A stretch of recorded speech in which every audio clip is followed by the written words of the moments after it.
Everybody, and welcome to another episode of Area 51. I am here. I am Aaron. There is Blake right down there. We have a really cool episode for you guys tonight. We are going to be digging through some 89 Topps traded sets. We have quite a few here. I think I have 8 that I've been buying up.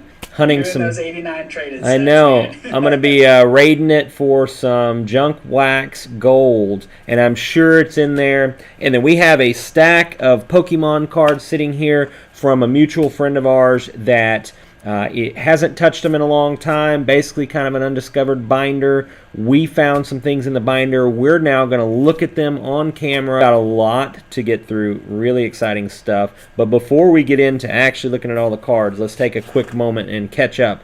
Been a couple of days since we were last on, Blake. Specifically, we were here last on Monday. Lots happened since Monday in the world in general. Obviously, speaking of things in the world, Aaron Rodgers moving closer to MVP, which, I don't know, somebody might have put that rookie card in his 25K investment portfolio for our contest. So, that's good. Although I also saw a big jump in the Sandy Koufax card. So, yes. also a big deal. If you guys want an update on that, on the 25K portfolio challenge, I will go ahead and be doing just a quick update every Sunday in his so that we can track 25K investment portfolio for a contest. First real big. We do our first real big free through where you can trade in your cards and you can do all that. So yeah, if you want the quick snapshot update, come back on Sunday. Come see us. Yeah, that's going to be fun. We have a lot to talk about when it comes to our investment portfolios. We could probably do an entire episode, just on those every week if we really wanted to, because the market movers, the market is super hot right now. Lots of ups and downs. So I'm excited to see, what even just 1 week looks like on our portfolios. So I think it's going to be fun. I'm trying to make it a little bit prettier. Yeah. Easier to digest. Yeah, for all the people to see. Move my camera a little bit here so that people can see me. There we go. Yeah. You know what I feel like we're doing today? You know why I'm excited for today's stream? Why are you excited for today's stream, Blake? Because you hear about those stories where people go up into their grandparents' attic, maybe they're moving or, whatever, and they find the hidden chest in the back of the attic, and they pull it out, and there's a T206 Honus Wagner, and all of a sudden they have $50,000 in their pocket. Right. I feel like we are doing the micro version of that today, where we are rediscovering beloved cards 5 years after they were given up on, and we're breathing new life into them and possibly going to send them off for grading. Absolutely. For someone to enjoy.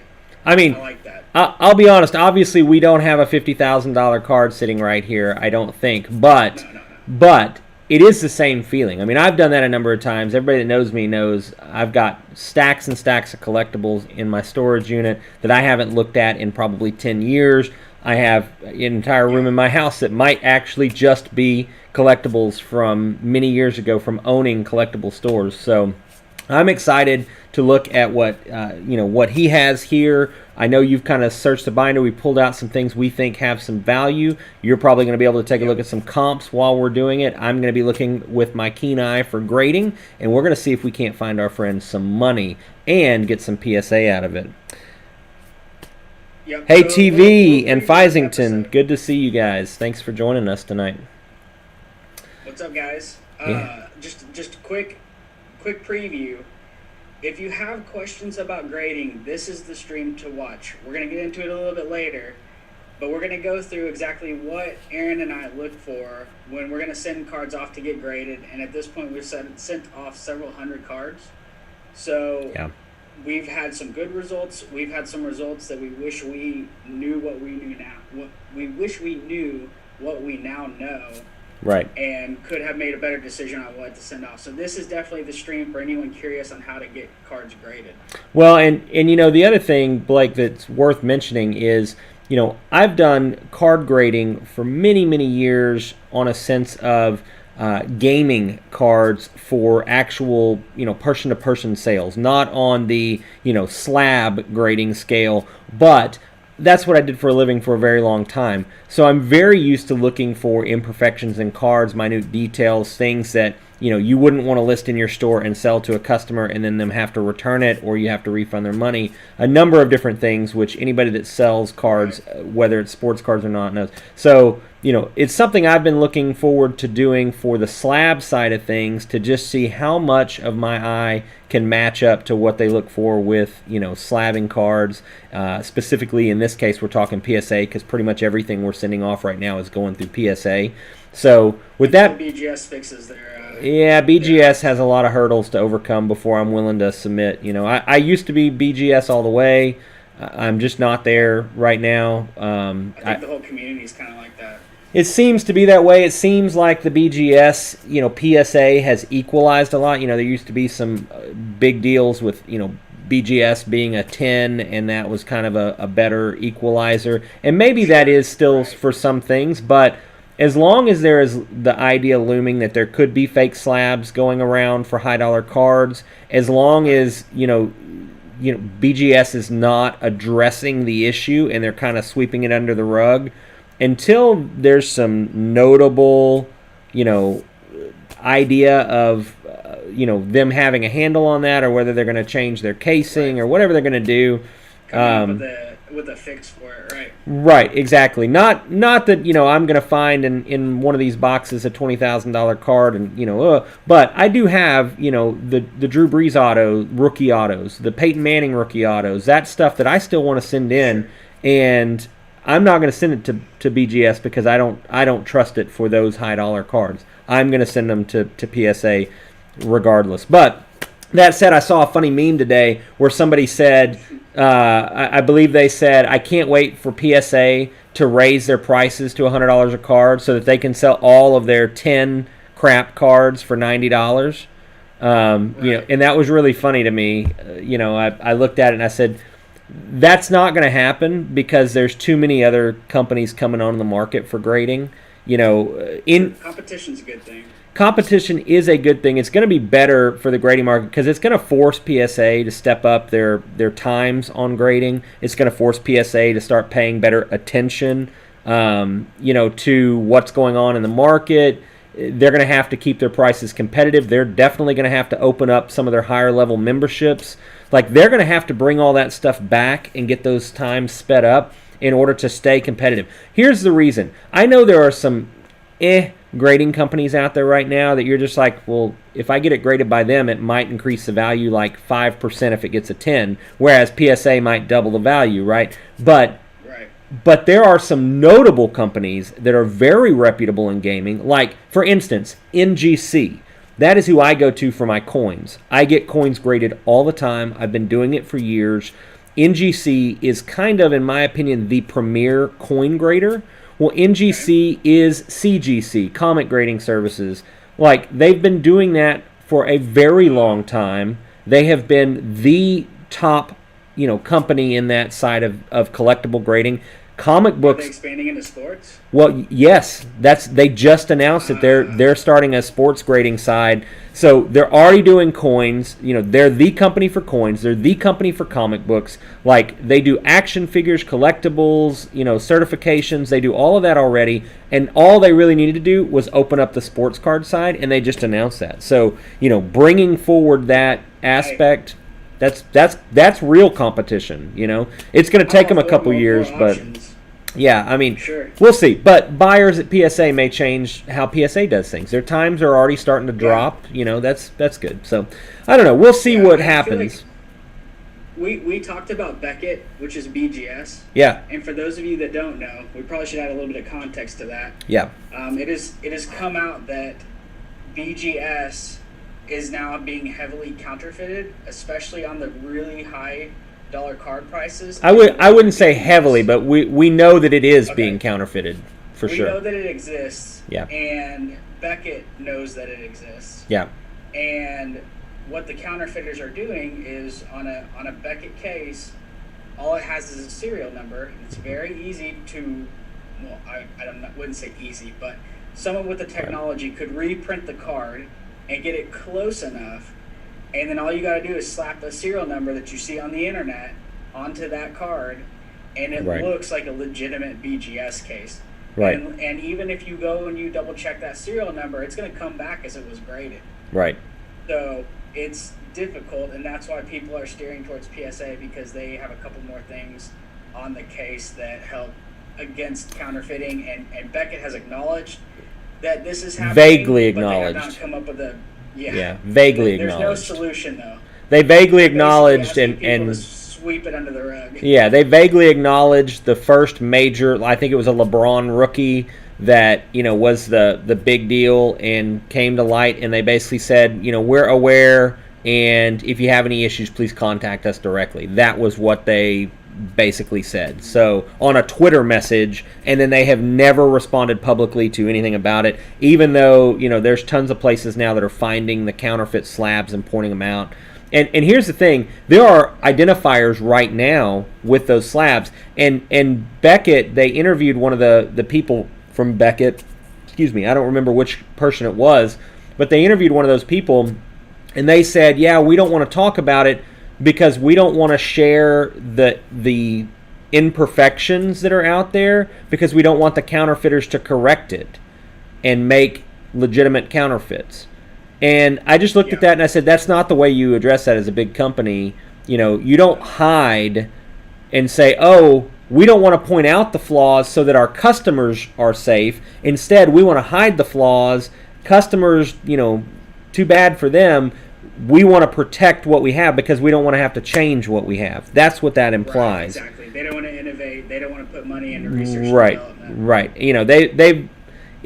I think for them, they've got a little bit of growing to do in that department. But here's the thing: it's going to end up getting them left behind in the market. PSA is growing; For sure. they got a lot of money. Beckett has been on the downward trend for a while. They either adapt or they fall off, and that's just how business goes. So, hey Bandito, hey Sandlot, welcome. What's up, Bandito? Welcome, What's up, man? welcome. It is wonderful to see everybody. Thank you all for joining us tonight. Thanks We're for going to have a lot having of fun tonight. Yeah, it's going to be a good stream. I'm looking forward to this. So there's lesson 1 in the master class on grading. That is why we go with PSA right now. Might Yeah. not be that way forever, but right now. The turnaround time I know sucks. Believe me, I've been waiting on my Kamara Silver autograph rookie. I've got a Nolan Ryan double patch auto that I think is certain to come back as a 10, and it's the double patch. It's the image is the bloody Nolan Ryan on the mound, and It's a sweet card. and the jersey is the bloody jersey. So it's just like, man, I'm looking forward to getting that back. It's a really sweet auto. I can't remember what year it is, but it's a Diamond King, so really thick, really beautiful card. Yeah, I think so. It's a cool card. I'd have Pretty show it to look off. at the list. Yeah, and we submitted a whole bunch of other stuff. Passing the torch, Emmitt Smith, Fred Taylor, dual auto, and it's a front and back autograph. So Emmitt Smith is on the front, Fred Taylor's on the back autograph. Legitimate. We sent off, I think, 7 or 8, fairly high dollar cards that we're really looking forward to seeing how they come back. They've been in research for a significant number of weeks now, probably 5 weeks, I think, at this point, on the research side of things. So they hopefully will be moving on to grading soon. I'm just not 100% sure when, because it's PSA and who knows. So that could be 5 days from now. That could be 5 months from now. Who knows? But we're hopeful. Researching your cards for 3 months. Yeah, they could be, because I have some pretty exclusive unnumbered stuff that is supposed to be numbered but is not. So we'll talk about that when we get them back in and see how those come back from PSA. I'm hopeful. So. Oh no, Bandito. Wanted to Itchy open finger- those itchy megas. finger condition, man. Yeah. I know the feeling. There's nothing like sitting on wax and being like, that would be fun to open right about now. I look at this wall of wax and stuff behind me here, and I'm just like, man, I really kind of just want to, it's hard some days. So I did break out some hockey packs here of the Young Guns that are mine. That I was like, man, Nice. if I really get bored or if something happens and I just feel lucky, I might open and see if I can pull that magical gold Alexis out of there. So who knows? Hockey season's right around the corner. So excited for the Stars, man. I think it's going to be a good season for us. So obviously making the Stanley Cup last year. Who knows? Well, Blake, man, I want to open some 89 traded, dude. I've been sitting looking at these for weeks, sitting in boxes over here. I didn't even open the shipping containers because if I took them out of the shipping containers, I knew I was going to open these things and start looking at cards because I want to get them to PSA as quickly as possible, hopefully. So it's been all I could do to keep these things sealed. I opened them right before we came on stream. I cut the shipping boxes open, brought them out. Good thing, a lot of them I got from eBay sellers and stuff. So good thing they were all kind of as expected. Otherwise, I might have been in trouble because it's been a few weeks since I bought some of them. So, no, I'm excited. I know you've been sitting on these. Yes, and, I'm ready. Yeah. So why don't you tell us, for those that haven't been in stream, why are you targeting the 89 traded series? Yeah, absolutely. So here's the thing about 89 traded. This is junk wax. Just to give a quick definition of junk wax, this is from the time period in all of kind of sports cards where it was a spaghetti theory and they were just on automatic print runs. So they just printed tons and tons and tons of cards, millions of cards literally out the door. You could buy them anywhere. You could walk into a 7-Eleven gas station and buy any of the football cards. That's where I bought a lot of mine when I was a kid. I mean, grocery stores, Targets, Walmarts, you name it, the Kmart's. card companies literally thought that they were printing $5 bills. Exactly. And they put these packs everywhere, okay? So that's when you hear people refer to junk wax. You're hearing it from kind of a time span, roughly, the 84 range into the, 91 range, give or take. It varies. The stuff right before that era is pretty highly printed as well, but there's still some scarcity and some rarity to that because it hadn't really turned into what it would become. So there's some cool rookies there that still, Joe Montana rookies and stuff just outside the era that hold a lot of weight. So that being said, 89 percent for baseball. Yeah, he's right in there too. Yeah, exactly. And looking at the 89 traded, here's the reason why 89 traded is hype for me. Okay, now. All of these sets from this kind of era, other than maybe, I think 88 is not so good. I can't remember if it's 87, 88. One of them is not so good. There's really not much as far as, big name rookies that came out of that. But, 89, 90 both have pretty solid rookie cards in them to find. 89 specifically has 4. 3 are the high-end rookies. There's one that's kind of a value bet, okay? Those 4 are household names, okay? I'll start at the bottom and work my way to the top. The first one that you have is going to be Derek Thomas. Derek Thomas, Kansas City Chief, died tragically well before he should have. He's a notable name, Hall of Famer. It's one of those things where Derek Thomas is a known name for football circles. If you were watching football in the early 90s, a star player, really awesome. His rookie card is in this set. Now, raw, most of these cards go for a couple of bucks. You get them graded a PSA 10, and you're talking significantly more. PSA 10 of the Derek Thomas can go anywhere from $40 to $50. So not extremely expensive or anything like that. But he's at the bottom end of these big names, right? So then we're going to move on up. The next one we have is Troy Aikman. Troy Aikman's rookie is in here. This is kind of, the Troy Aikman rookie to have for the most part. And, at that point, a PSA 10, you're probably looking at about $1 bill for a PSA 10 Troy Aikman. I'll give you updated comments. Yeah, and I haven't looked in a while. I've been doing this for a few months, hunting these. I have quite a few I've already done myself. This is the next run. You're at about $93 yeah. for a PSA 10. Yeah, and I mean these the are population on them is pretty low too. Right. These are going to Especially continue. for junk wax. Yeah, these are going to continue going up. That's the reason why I'm buying in. Is population reports are low on these. Not very many people are hunting them because they're not speculating on junk wax.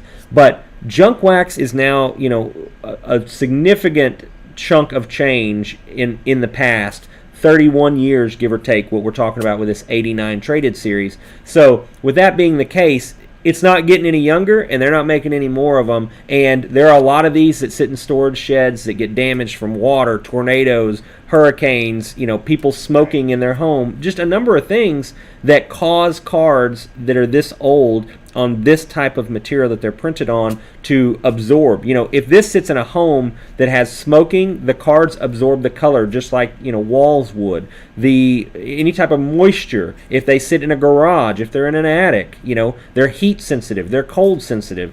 So you have to be very careful with this era of card because the cardboard they're printed on is just not good. It's not resilient like what you see on cards today. And of course, water, moisture is the death nail to all cards of all calibers. So, we just won't even talk about that because that's a known idea, right?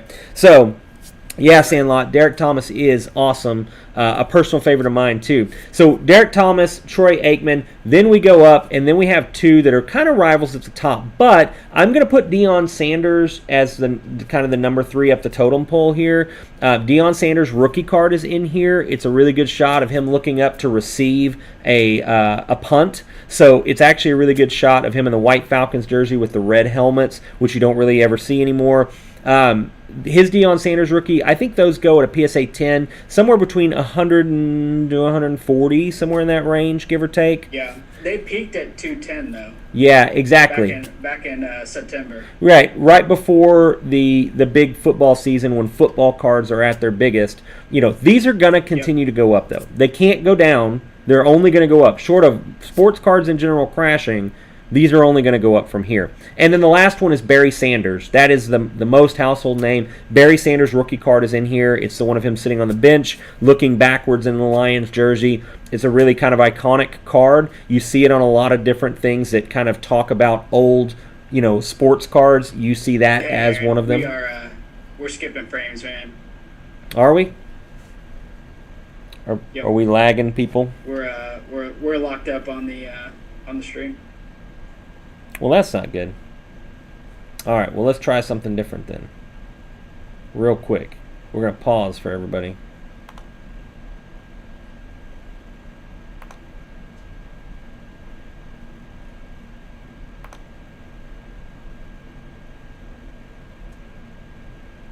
All right. Okay, I think... Blake, I know that probably changed your viewpoint of what we're doing back here. Yeah, no, we're good. We're good. We're back. All right, cool. Are we back on the stream? Everybody can see us? Are we having... Yep, stream looks good. Awesome. Okay. Yeah, sorry, getting bogged down. By the way, let's go ahead and just announce it here. We have all new computer equipment coming tomorrow. We went ahead and pulled the trigger. Eddie. Yeah. We definitely bought a new computer, and we have kind of top-end equipment coming, and we've got some assistance that is top-notch, and we should be past all of these technical difficulties after the next week. So we are really looking forward to the upgrade on everything. So yeah, we're no longer streaming off a Speak and Spell. Right. That's the one thing we were very concerned about, that streaming off the Speak and Spell. So awesome. Well, let's get back onto the 89 tops traded here. Yeah, let's do it. And let's make sure that we talk about it from a sense that people can see cool things opened. Okay. So I think you're on Deion. No, we were on Barry. We already talked Barry Sanders. Oh, Barry, okay. I mean, he's probably, PSA 10, $150. I would venture to guess, 120, 150, somewhere in that range. Now, I say all that, and I'm sure everybody at home is like, those are, maybe $100 cards for PSA 10s. PSA 10s are hard to get, especially on junk wax. I get it. I totally understand where you're coming from, except for each one of these boxes comes with one of all 4 cards that I just mentioned, okay? Each one of these boxes you can buy on eBay right now from sellers, and there's a couple of things. Tell me how much? Anywhere from $18 to $24 a box.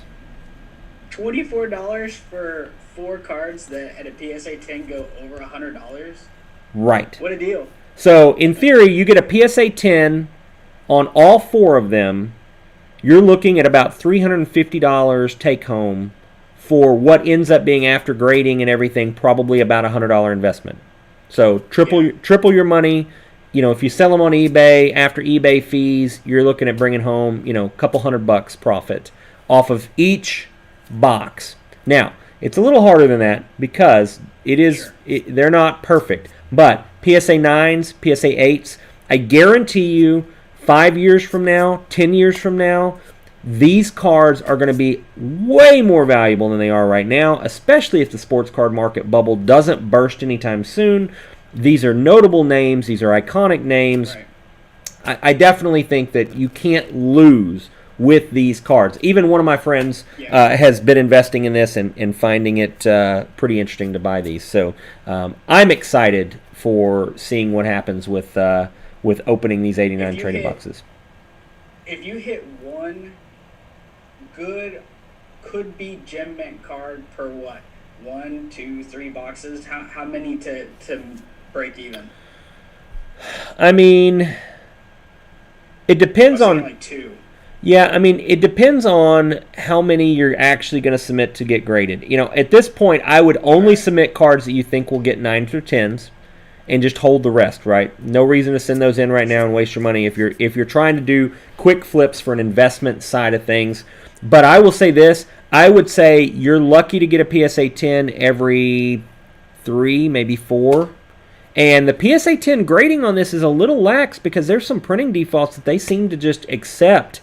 In most of the PSA 10s, if you look at them and look at the up-close images, there are still some kind of printing defects that they overlook and they seem to be okay with. So, it's interesting. Yes, very interesting. I'll tell you one thing that they don't go lax on, and that's Luka Doncic rookie cards. They hardcore grade those? I bet they do. Well, those are modern too. It's probably because they're grading like 20,000 of them. Well, and modern cards are, graded harder than some of the vintage stuff is. And, that's because they're different materials, and there has to be some concept of, what these materials on these cards are, the printing process and all of that goes into it, although you are looking for the perfect card. But PSA 10s are findable. I mean, it's a real treasure that you can find yourself by buying them. So there's I'll give you the population report on 10s and 9s for that Barry Sanders card we're about to look at. Yeah. For PSA 10, there are only 4,336. And when you put that into perspective for the amount of these that were printed, that is incredibly rare. So it's either the fact that a lot of them were damaged, being this old, or a lot of people just aren't sending them in. 9s, you're at just shy of 12,000. Well, and if you start taking into account, like if you go look on eBay, there's a few of these listed on eBay, but they're very much more rare today than they were even just 4 or 5 months ago. And hunting junk wax is not a new thing. There are other people right now that are out there hunting junk wax as well. This is not a brand new thing. I'm not first on it, but I am definitely at the front end of it, and that's why I want to be on it. And I'm a long-term investor. We talk about that on our investment portfolio. You're a quick flip guy. I am a long-term. Get it, hold it, and in 10 years, I want to buy another Corvette with it. That's what I do, and I'm all about taking these. If I get some PSA 10s, awesome. If I get PSA 9s, still awesome to me because I got a nice little slab case right back here. They're going to go in there, filed nice and neat. I'm going to shut that lid on it. It's going to go in a safe. It's going to go away for a while. I'm not going to look at it for years. And 10 years from now, house is essentially a museum.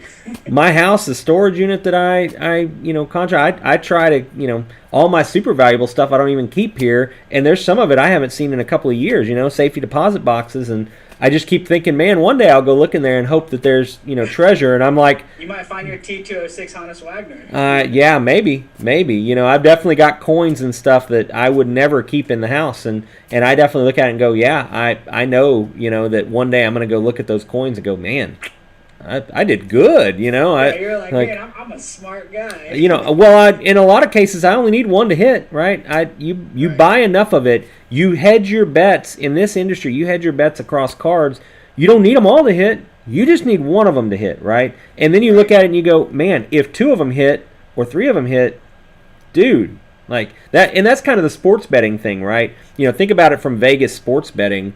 Those guys, they don't need to win everything. They just need to win more than they lose, and that's the goal, right? You look at some of those top names, and it's we need to win more than we lose. And if they have a day where they win, 8 out of 10, they're like, oh man, we made bank today. And most of the time, they're just like, hey, we need to win 7 out of 10, and that's a good day for us, type of thing, right? That's like every single one of these boxes we're about to open. We just need one or two. Yeah. So I want to get in it, man. Can we open? Can I open? I'm ready. Yeah. So, and I'm looking forward to doing this. As you're opening these, and go ahead. I'm going to be on delay, so I'm not quite sure what you're doing on screen. You're fine. But what you're looking for. Yeah, I'm going to move some of these off. As you're kind of thumbing through here,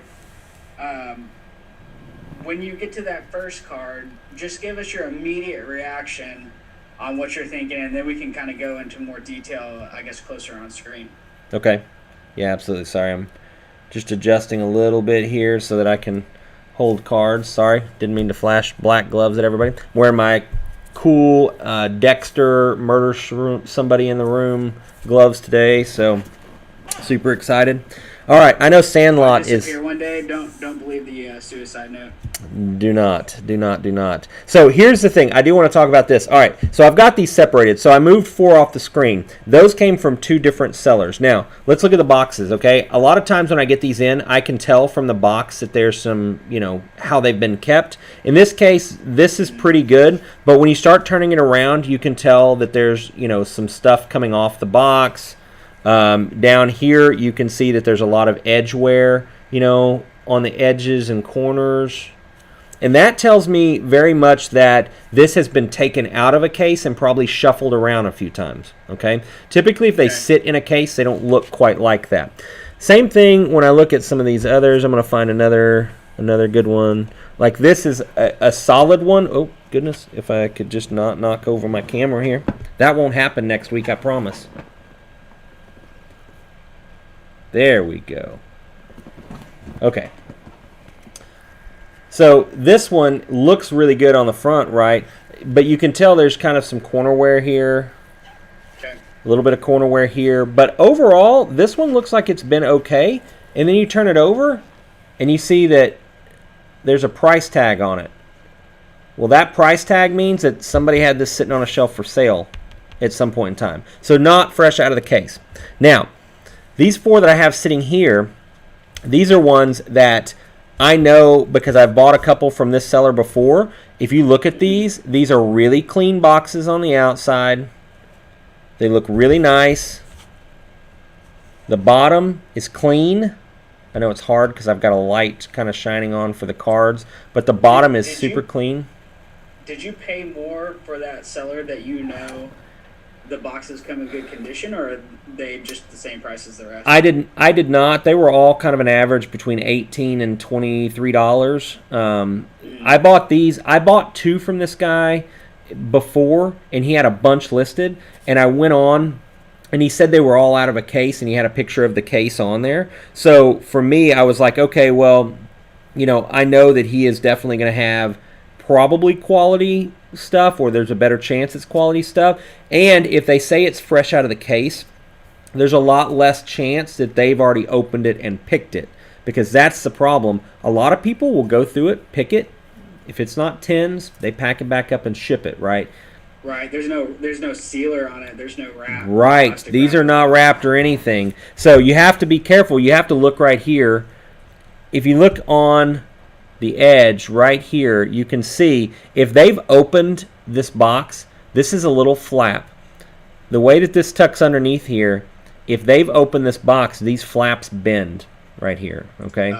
So you can tell, because these have been tampered with, if they've opened these. In this case, these are straight 30-year-old tips right here. Right. So in this case, look at this one. See how this one is kind of folded up? That means at some point in time, somebody tried to open this box, right, and get this open, because you can tell on here that somebody opened. See how it bows out right here, and this is loose? That means somebody has messed with this and probably opened this one before. Gotcha. Whereas the difference is if you look at this one is super nice and tight. Down the seam here, there's no tampering evident with the seals on the edges. I'm very confident that this has never been opened, so we'll be the first person to view eyes on the cards inside, and that's what we want. How do you feel about opening the one that we think was tampered with, and then opening the one that we are pretty sure wasn't, like first and second, see how the card condition compares? Let's do it. So we'll open the one that I think has been searched already and go with that one. I'm actually going to move these over so that I can break a little closer and not kill my camera again. Well, good luck, my man. I'm rooting for you. I hope we pull some gem mint stuff out of here. Me too. Me too. All right, here we go. Man, I'm looking forward to this new camera setup. It's going to be good. And be helpful to both my back and not knocking it over for our viewers. All right, so I'm very much looking forward to it as well. I'm going to be pretty careful with this. I don't want to tear the box. I don't resell these. I keep them all because you never know what they will become value-wise, but you do have to be a little gentle. The trick to opening these a lot of the times is you actually hold it on its side like this, and you kind of pull up on this here and just kind of wiggle it free until the flaps, you just push these edges back until the flaps kind of come out from underneath there, and then you can open it without tearing anything. But it is still quite the challenge. And you don't want to press too hard inside there because you're right on the cards. There's no cello. There we go. There's no cello or anything in here for the cards. You literally open it and they look like a brick just stuck in there waiting on the autofocus to come in. And I think that I've seen you open this once before, and aren't the cards in random order? Yeah. There's no way to know if the Barry Sanders is the front card or in the middle or in the back. You don't know. Right. And so when you're looking at this, I can tell you that there's a good chance that this has been searched, because typically if it hasn't been searched, these cards, they're like wavy in here. So they're like, some are down, some are up, some are down, some are up, some are down, some are up, because of the way that it's put into the box in the factory. In this case, these are all fairly even, which means that most likely this has been packed back down, meaning they took them out, looked at them, stuck them back in, and closed the lid down on top of them, okay? And that's typically what that means. So it gives you a little bit of insight to know what to look for in these. So pull these out here. Yeah. Be as gentle as I can, because these are right on the edge of the box. So it is not easy to get them out. And their cardboard is old and very dry. Goodness, and they fall out. Okay, so let's take a look at this. I'm going to set this pile right here. So at the top of this, we have the checklist card. And it gives you, they have the T underneath them or beside them because these are the traded cards. So I'm going to fan through these because I know our autofocus is going to be a little willing. I'm going to fan through them and find the ones we're looking for. Okay. People can see kind of the different names as we look for who we want. Now these cards, I can tell you, look okay. These actually may be pretty good. So I'm excited already. That's good. So you can already tell just from thumbing through the first couple that the print run might be pretty good as far as gradability goes. Yeah, I mean, the key on these is centering. So there's our Derek Thomas right here. Centering looks really good on this Derek Thomas on the front. Yeah. On the back, that's pretty solid too. I'll show it a little clearer. I'm going to set this down so I can penny sleeve this right now. Yeah, I'm catching up on my screen. I'm excited to see it. All right, so I'm going to set that down here. And keep looking for the big three. There's a Herschel Walker, for those of you that know Herschel Walker. Unfortunately, that card's not worth a whole lot, but he is a name. Yeah, I'm seeing the Thomas now. That's real clean. It's really nice. I like it a lot. The corners look really good too. Yeah, I like it a lot. There's our Barry. Oh, man. Whoo. Come on, baby. Come on, baby. Oh, that might be. That's close. That's real close. Man, there's a little bit you can tell from the sides, but that's real good top-bottom centering. Nice, nice. My goodness. And that's clean backside. You know, sometimes there's a big splotch right here from the printing. It's not faded. There's not a lot of fading there. There's no spot. I know Sam got his in and he had a giant printing spot right here. There's no issues. The corners are perfect. Super excited about that. Look, it looks sharp, man. You're right. This print run's really nice. This print run's definitely better than the last time I saw you open it. Yeah. Yeah, I'm going to go ahead and actually top load some of these because I want to make sure that I don't screw anything up here. I wish Topps still had a NFL license. Yeah. My goodness. That is a really, really, really pretty Barry Sanders. I am super excited about this. How many Barry Sanders Topps traded have you seen? And then, like, on a scale of 1 to 10, what would you put that one? I mean, as far as what I've seen, you know, in my hands, I don't know, solid 20, 25 probably. As far as looking at grades, I have not held a graded one in my hand, but I've looked at enough on eBay. I've done some research for my friend Sam, and you know, looking at them that way. This Derek Thomas, I'm going to show this now that I got it top loaded. Very even on the front. You're looking, just so you know, so people know what we're looking for here. See these two lines here on the edges? Those are going to show you your centering better than anything else on the front, okay? If they're uneven, off, like way off, they look a little off, but they're actually pretty close. If they're way off, sometimes this one will be significantly thicker over here than this one, and this one will be real thin. You can see it immediately, and you know that the front of the card is off center, so you're already not going to get a 10. And then you go to the back, and you look at the back. You know, I'll turn it upright like this. You know, you're looking for centering, top here, bottom here, side and side. Those are getting you your centering grades, and centering is really hard on these. Probably the hardest part of all of it is the centering. And then you're also looking and that's the key with most cards printed pre-1990. Right. And then you're looking in the green here. You're looking for non-faded in the green. The ink on the backs of these, the way that they're printed, it's a different printing on the back than the front. These wear just from touching them. Your thumb will rub the green right off of these. So you got to be really careful. This one is probably the best I have ever seen on the back holding in my hand on this Derek Thomas. As far as the green, it is nearly perfect. There's no spots. There's no rubbing. The green is dark. It's clean. The edges are great. The only thing I see is there's a little bit of centering off on the top to bottom. But it's very, very, I don't know, it's minimal. So I'm hopeful that still pulls a 10 because they're usually a little lax with that because I don't know that there is a perfect centering on these cards. All right, let's get back to hunting this box because we got a lot to go. Well, especially since the rest of the card qualities definitely pick up any slight centering off-centeredness. Right, absolutely. Yeah, this box is definitely good.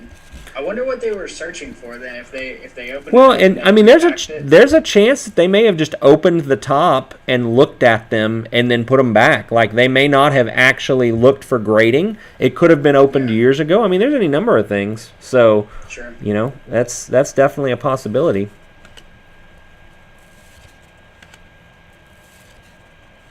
Nerd Holla, thanks. Yeah, Sandlot, it is nice, man. I like it. Nerd Holla, thanks for joining us tonight. Welcome, welcome. Yeah, welcome, Nerd Holla.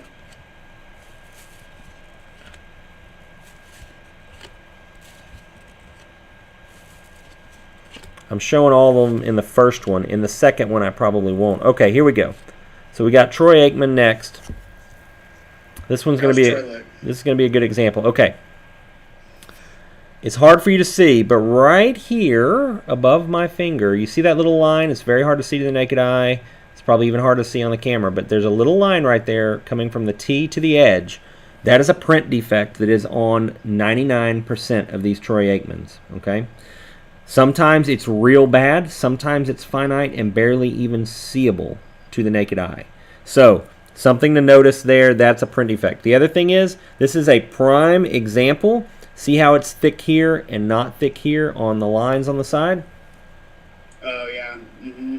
That right there is a prime example of an uncentered card. This will not pull a 10. Might pull a 9, depending on everything else. So let's take a look. If we look at the back, you can see the off-center on the back. Up here at the top especially, it's just significantly off.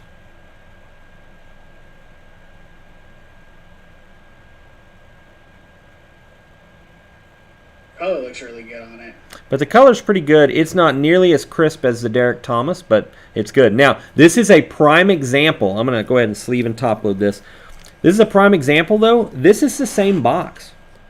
And they don't look alike. None of the 3 cards, the money cards we've pulled so far, look alike as far as printing quality. Right? The printing quality on the back is different as far as the ink. You know, the green, whether it's nice and crisp, whether it's, you know, faded and kind of rubbed a little bit. This is not faded too much, but it's definitely more faded on this Troy Aikman than on the crisp Derek Thomas. But, you know, 9 times out of 10, as long as you're buying right on the internet and making sure that you're not just buying a dinged up box that looks like it's been football's been played with it, your corners are going to be pretty good. Obviously, on all of these, the corners are pretty much perfect.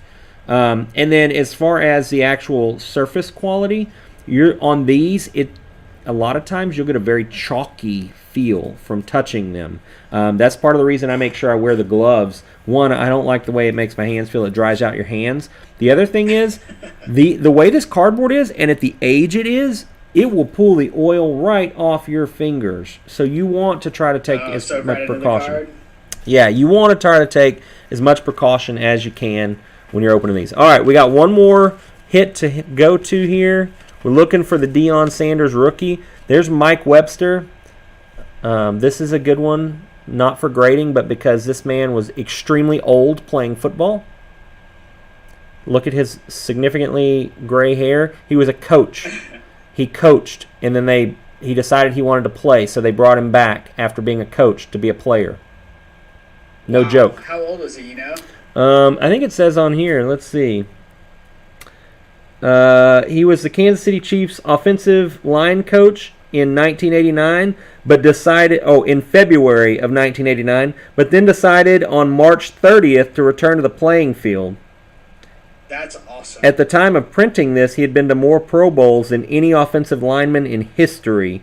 He helped the Steelers to 4 Super Bowl victories. He holds Steeler records of 220 games played across 15 seasons. Prior to this card for the Chiefs, by the way. And this is a long time ago. So those stats, I'm sure, have changed. He's the Frank Gore of offensive linemen? Apparently.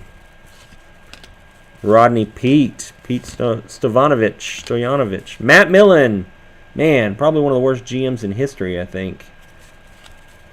Led the Lions to continue to be what they are today. Was he the 0-16 guy? Matt Millen? I think so. Maybe. I don't remember. Is he the head coach? No. I know Kidno was the quarterback. He was GM. Oh. Responsible. Somebody in the chat, correct me. Tell me. Matt Millen, GM. When was he GM? And did he go 0-16? There's Jim McMahon in that wonderful oversized helmet. And I'm not going to do this on all of them, everybody. I'm not actually going to even really show each card like I'm doing. I just wanted people to see the set and have a comparison of what the cards look like. And then I will crack these and quickly sort out what I'm looking for. There's Steve Young. I'm interested to see what the second box looks like. We do like a side-by-side comparison of a beat-up box to a pristine box. Although the beat-up box has ended up being really good quality. I'm pretty happy with it. There's Jim Harbaugh. Man, that Jim McMahon face mask, that's outrageous. Right.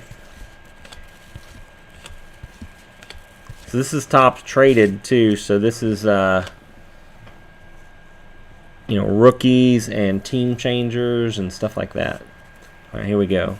Lewis Oliver, Andre Rison, There we go. Neon Dion. Okay. Let's look at this. Best defensive back to ever play football. I would say he's probably the best defensive player to ever play. Maybe that's arguable. The best defensive ever to play. I He don't might, know. maybe the best all-around player to ever play. Well, he didn't tackle, though. He made business decisions. I mean, maybe, but you didn't throw to the side that he was covering on, and when he decided to play the other side of the ball, he definitely outran some players. You think he's better than Ray Lewis? Yeah. You're starting up a team, and you got rookie Deion Sanders versus rookie Ray Lewis. Who you take? Neon Dion every day. Wow. Every I day. don't know. Pre-murder charge, Ray Lewis, obviously, then, maybe. Listen, Ray Lewis took Trent Dilfer to the Super Bowl. I understand. Deion Sanders made a whole lot of players really good that weren't actually ever really good. So I like the centering on this. This looks really, really good centering. Color is amazing. I think this has a chance to pull 10. Oh, yeah. Sandlot, I understand, Lawrence Taylor. I understand. I mean, if we take off-field antics out of it, I think it's an arguable idea. But I do think that Deion is probably one of the best corners to ever play. I would say he's the best corner. He's the best corner to ever play, for sure. All right, I'm going to say that this Deion probably fetches a 10 pretty clearly. Centering That's on crazy, man. centering on the I know how front is conservative perfect. You are on your grading calls, and for you to call 2 potential 10s out of this box, that's a really, really, really good box. I'm pretty Really excited. good box. I am pretty excited on this. This is Now, having worked with Aaron on this stuff for a couple months, I've seen Aaron look at cards, look at the condition of cards, whether he's going to send cards in or not. And for Aaron to call something a potential 10, that means it's got to look really good.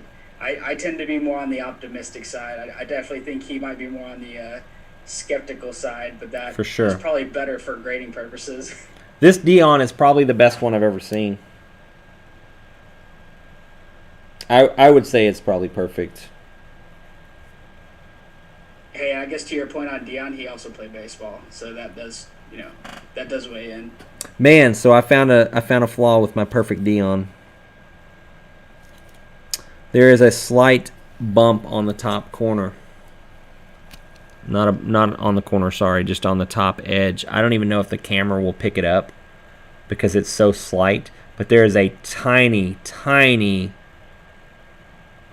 rub right there, which is, I mean, you can't really even see it unless you put it under the microscope here. You can't really even see it, but I guarantee you at PSA they will.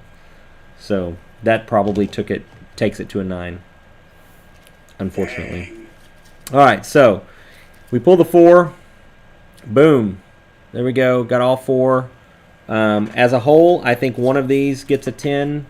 I think the other 3 probably fetch a 9.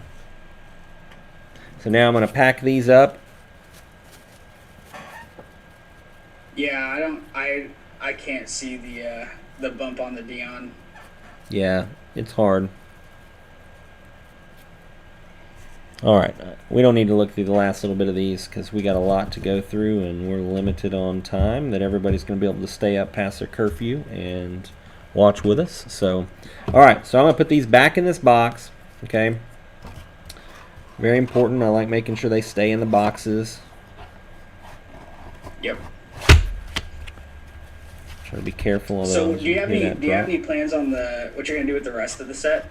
Yeah. Find a giant crate and put a whole bunch of these boxes in a giant crate and sit on them. No, actually,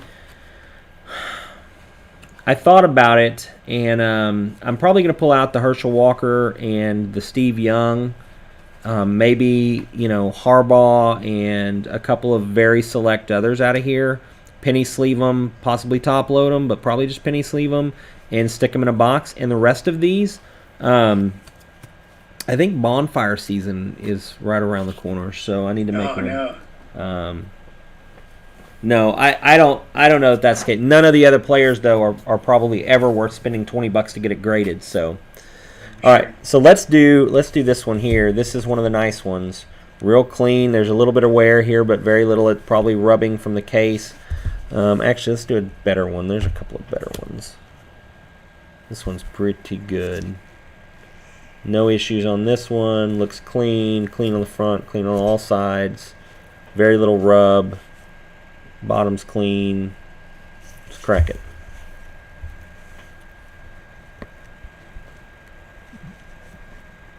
Yeah. Did you think the Barry would pull a 10 on that last box? I think it has a shot to pull a 10, yeah. Man, I'm messing this one up.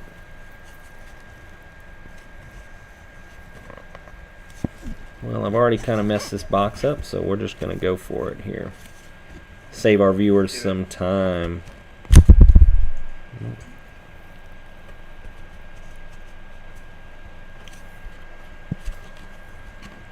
Definitely got some bonfire material in this box. Goodness, I just scratched the heck out of those first couple of cards. Let's hope that's not where the money's at. I know, right? Don't open them that way. We're also teaching how to not open the cards. Well, that's good. I dropped the box right off the table. All right, let's see. What do we got? Oh, yeah, there's Ron Jaworski. If you get annoyed by him watching any commentary he's ever done, which most people do, that's Ron Jaworski. Yeah, he's okay. That's more credit There's on him. worse. There's better. There's a lot better. There's Derek Thomas. That's okay. Half the time on here, I look like a deer in headlights, you know. Barry Sanders. So who am I to talk? See, I'm pretty sure we hit Aikman for like Derek Thomas, Aikman, Barry Dion, I think, is what we did last time. And this time it was Derek Thomas, Barry Sanders. Yeah, and then Troy. And then hopefully Troy. It could be Dion. Let's see. There's Troy.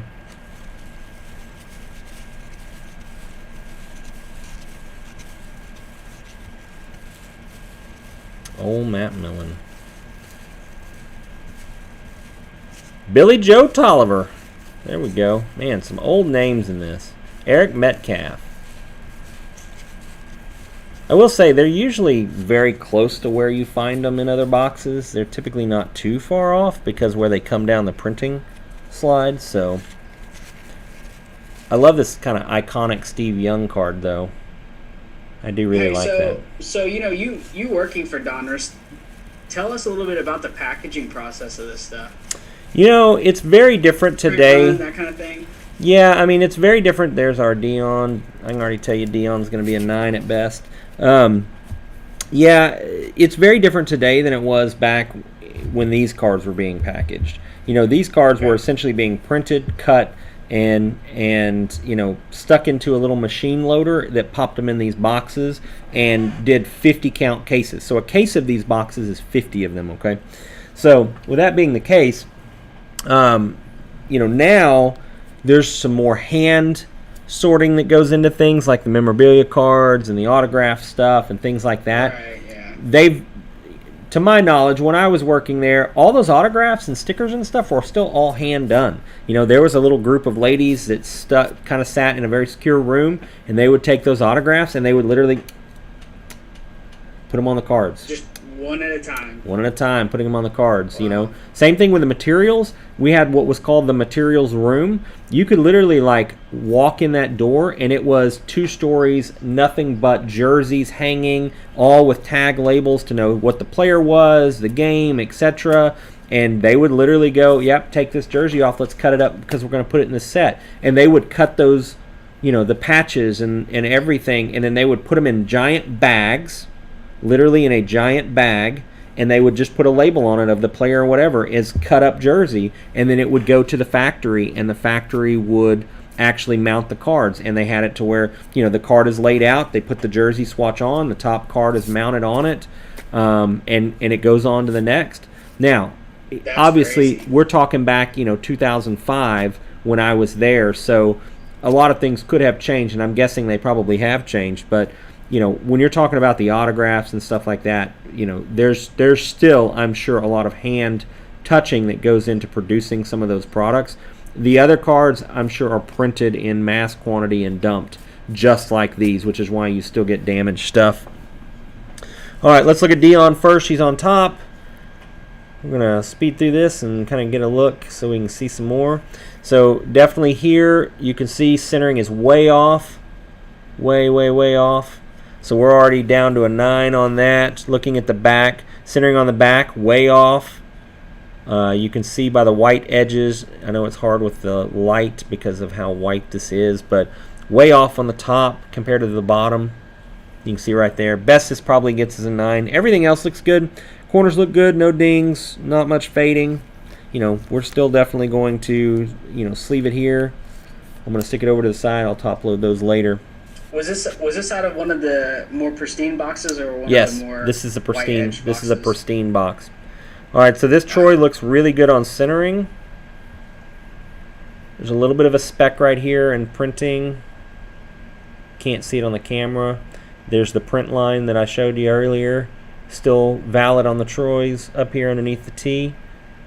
It's almost like there was a hair on the printing plate when they printed it.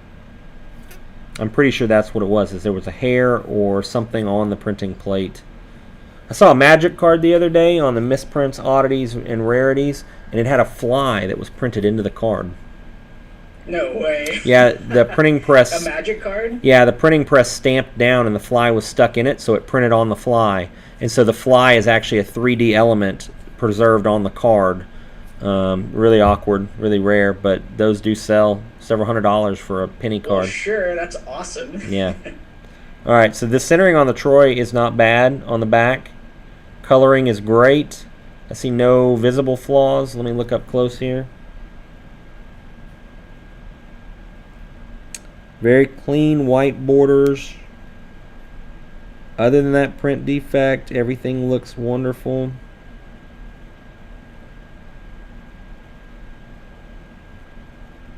I think there's potential for the Troy to pull a 10. Okay. It's probably borderline, but I think they're lenient enough that there's a good chance that this could pull a 10. Color looks really good on it. Color looks really Looking good. at the back right now. Yeah. You know what your fly story reminded me of? I don't know why, What's that? but it straight up took me to the Teenage Mutant Ninja Turtles video game, like the arcade one. Oh, the yeah. First boss you face is Baxter. Yeah. I don't know. It's just immediately where my mind went. I'm over here fighting crime. Nice. Old Ninja Turtles. Yeah, so I like this Troy. It could pull a 10. The centering is not exactly what I would want it to be, so it could just as easily pull a 9, depending on how the grading guy at PSA is feeling that day. But all right, here's Barry. It's a little off-center to this side, but very, very slight. Everything else looks good. Color looks good. Surface looks good. Looking on the back, that's nearly perfect on the back as centering goes for these cards. There's no fade whatsoever. Yeah, we could definitely potentially pull a 10 on this Barry. No printing defects, no nudges. Sharp, sharp corners. Yeah, I mean the centering is just barely off on the back. It's nearly perfect on the front. You're looking at a $150 card right there. Probably, yeah.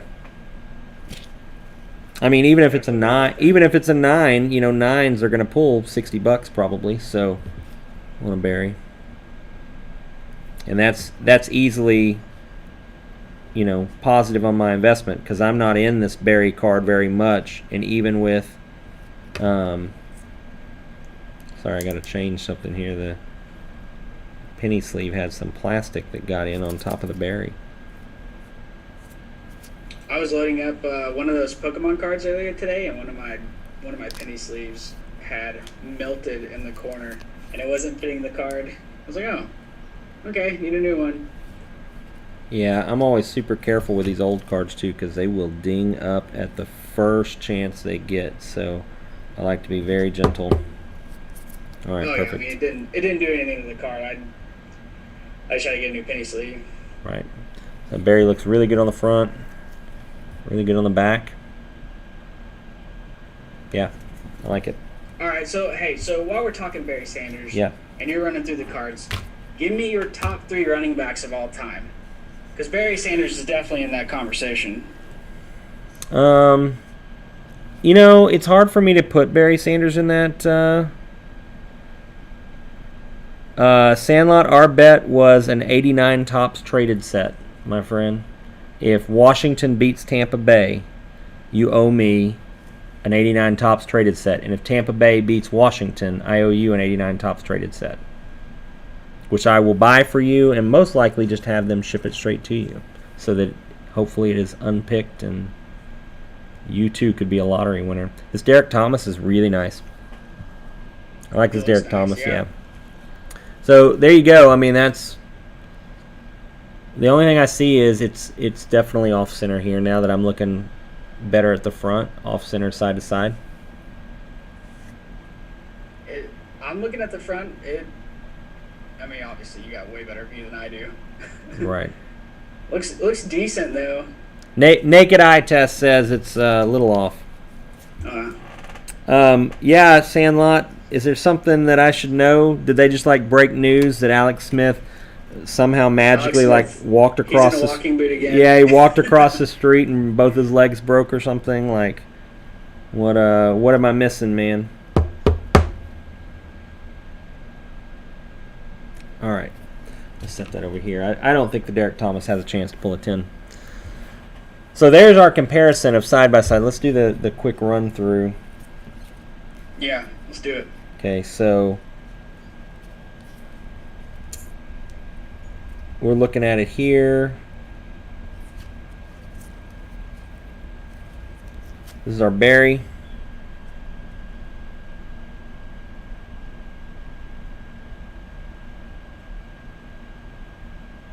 This is Ooh, pristine. Sandlot coming in with Barry as number 1. Barry, Jim, Walter Payton. Nope, can't go there. I definitely think that it's probably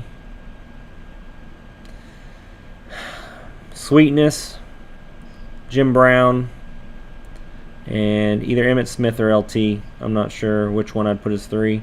I can't give it to Barry because Barry didn't play very long. Had Barry played longer, I would have probably gone Barry route. So let's compare eye to eye. I would go Emmett, Barry Sanders, Walter Payton. The highlight reels on Barry Sanders it's just too nuts what he would do to guys.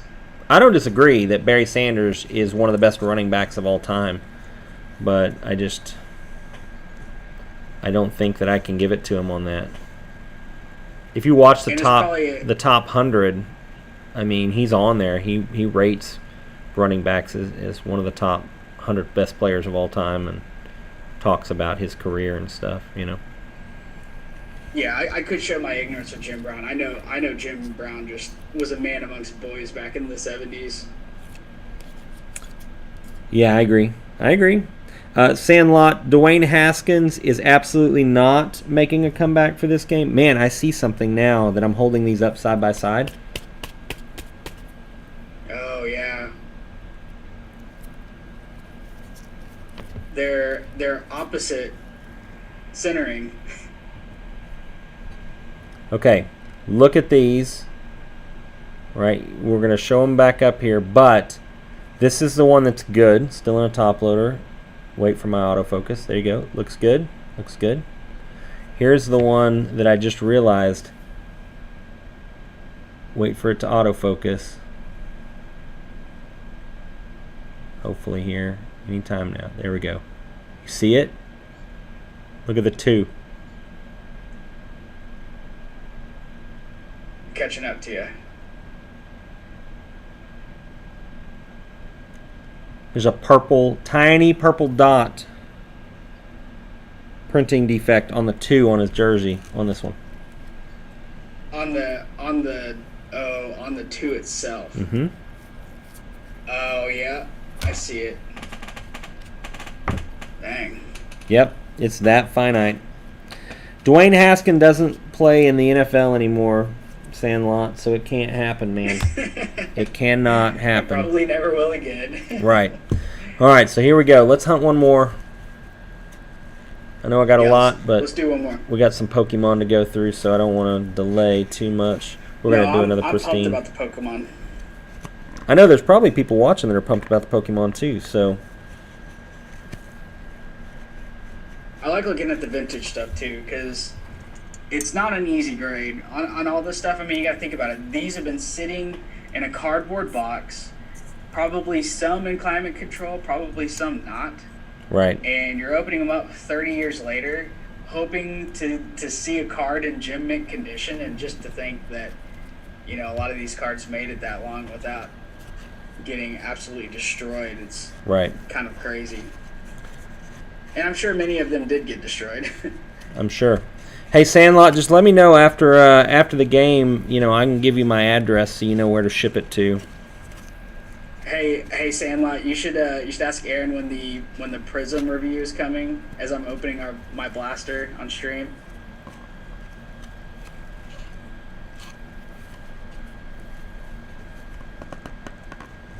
Uh-oh, Sandlot preaching Barry Sanders love. Ooh.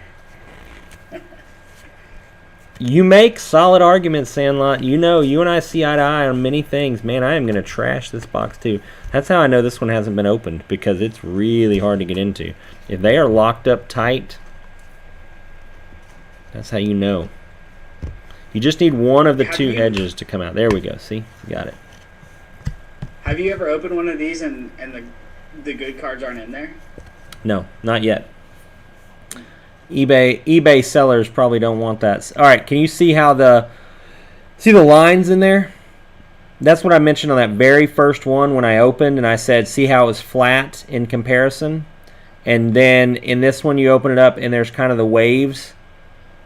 This is how it should look if it's never been touched.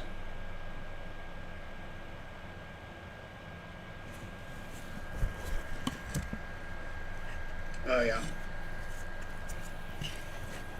So you said it's supposed to have the waves. Right. Oh, my goodness. Got it. Yep, I can see them pretty clear there.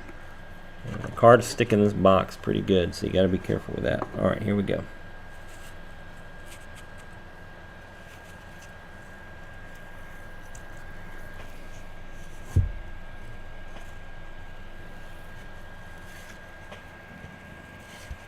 All right, again, going to just go through as quickly as I can, being careful here, and see if I can't. There's our Derek Thomas.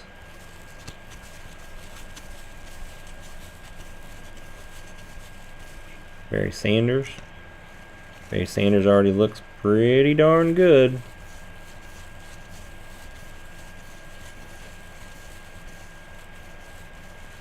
I don't know if you can hear that as I go through the cards, but that's like a chalky feel on them, that when they rub each other that way, like, it's really awkward. There's our Troy.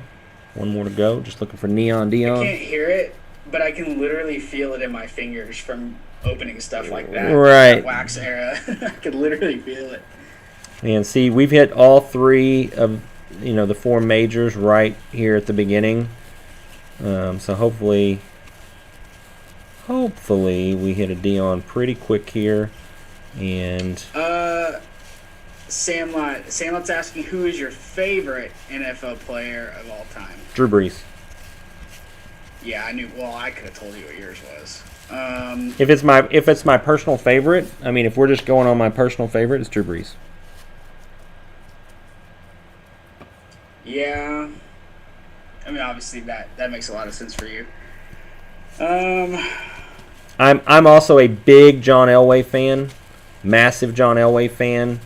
There we go. There's Dion.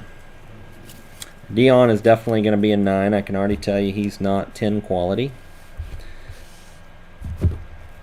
The rating app of rate this card just went swiped left. Swipe left. All right, Sandlot says Dion. I'm gonna go. Man, just being a child of the '90s that grew up in Dallas watching the Cowboys, I don't know how I don't go Emmitt Smith. I'm good Like with he that. was just, Michael Irvin was so fun to watch, and he's got the kind of flamboyant personality. And Troy Aikman's still on TV, and you watch him. Emmitt's humble. Humble and Yeah, real, exactly. man. Humble and real. He's so easy to root for that I gotta say Emmitt's my favorite. All right, here we go. Dion, off center. You can tell really quickly it's off center. On the back, definitely off center. You can tell top to bottom quickly. Coloring and everything else is pretty good. I see no printing flaws. Corners are good.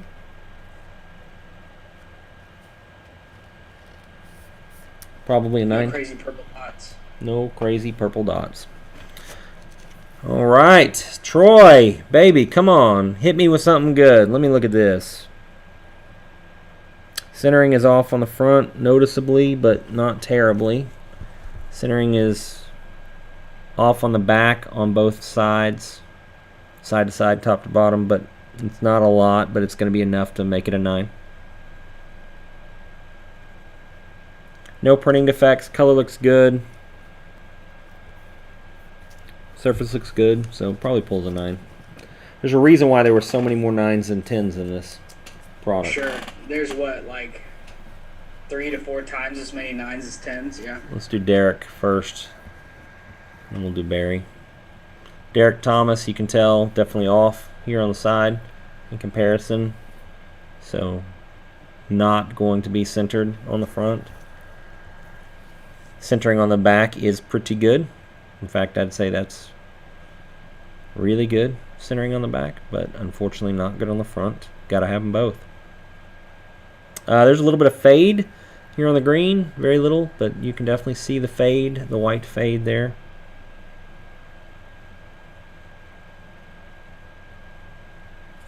Which card are you looking at? Sorry, Derek Thomas. Oh, okay. Big outside linebacker. I don't know why I said offensive.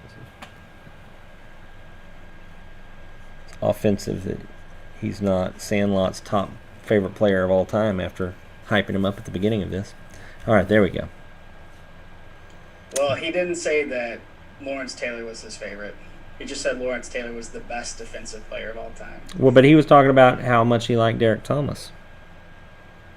Yeah, well, Derek Thomas was a beast. Sandlot, you say Dion, man. How do you like him being a coach now, huh? College scene looks good, right? I think he's going to be good. All right, so this Barry looks really good except for, it's hard to see, but there's a spot right here on the green. Just a tiny, tiny print defect spot on the green. It's minute. Another tiny spot right here on the red, and you can see there's a little bit of a ding. I'm trying to put my thumb behind it, so maybe it'll show up on camera. There's a little bit of a ding right there on the red. It looks like a dull blade from cutting.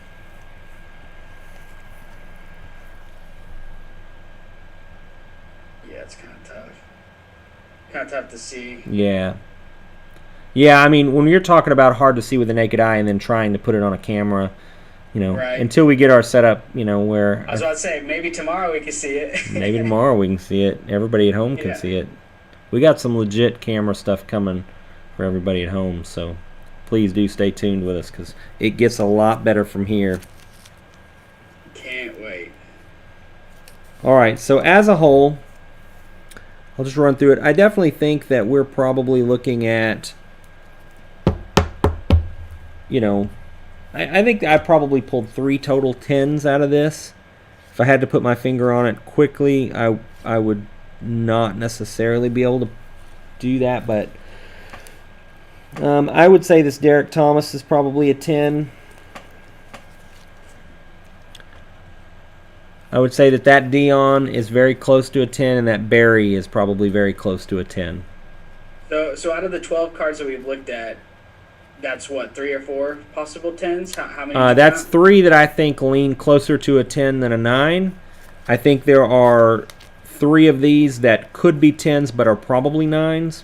And then there are all the rest, which I think are a 9 at best. if I'm lucky. So, in theory, right there, looking at if those come back PSA 10s, 250, give or take, depending on when they sell, 250 to 300, right there. So you're looking at $75 a box for all 3 boxes, and then $45 in grading. Right. That's healthy. Yeah. I mean, and that's just assuming that I don't pay to get any of these other ones graded. I could take the chance, because if they're 9s, I still make profit. I'm still going to be able to sell them for $50-$60. Yeah, let me tell you, a 9. And it drops significantly, way down, but it's still profitable over what I paid for the total of the box. Yeah, a 9 of Berry was going for 45. Right. So, and that's just one. That's just the Berry. Actually, Dion was going for more than Berry, believe it or not, at one point in time. Well, Dion's got a lot of hype right now because, announced as a coach. And eventually, he's going to be an NFL coach. Like, it's going to happen. I know that's not really what he wants to do, but it's going to happen. Deion Sanders going to be an NFL coach? Yeah. Head coach? Yeah. I mean, him coaching in college right now, I know that what he's saying about college, he wants to coach young minds because he wants to help them, both on the field and off the field. But I think eventually there's going to be a point where he's going to get hired as an offensive, like somebody's going to bring him in as either an offensive coordinator, possibly a defensive coordinator, or an actual head coach in the NFL, even if it's just a temporary experiment. But Dion is a very smart player. He's a very smart businessman when it comes to a lot of that stuff. And I think that absolutely there's a chance we see him as a coach in the NFL. Absolutely. We're talking 10 years probably, but if he turns that college program around and makes that college program a winning program, yeah, he's going to get headhunted quick. Give him 3 years there and see what he does. If he turns it around to be a winning program, in 2 years, which he needs a year to recruit. His recruiting apparently has already been stellar. There are people that are willing to go to a smaller school just to be able to be under Dion's tutelage. So, I don't know, man. All right, so I still have sitting over here 5 boxes of 89 traded. So what we may do is we may just break them up over time and open them for people that way. Do another. Hunting 3 boxes. Next time we'll just crack it open and run with them and hunt. So I want to get on to Sandlot, Pokemon. My top 3 defensive players: Dion, Charles Haley, Leon Lett. All Cowboys. All glory years. Blake the Homer over there. I would definitely say that Charles Haley is in my top for sure because it's hard to deny how many rings that guy has.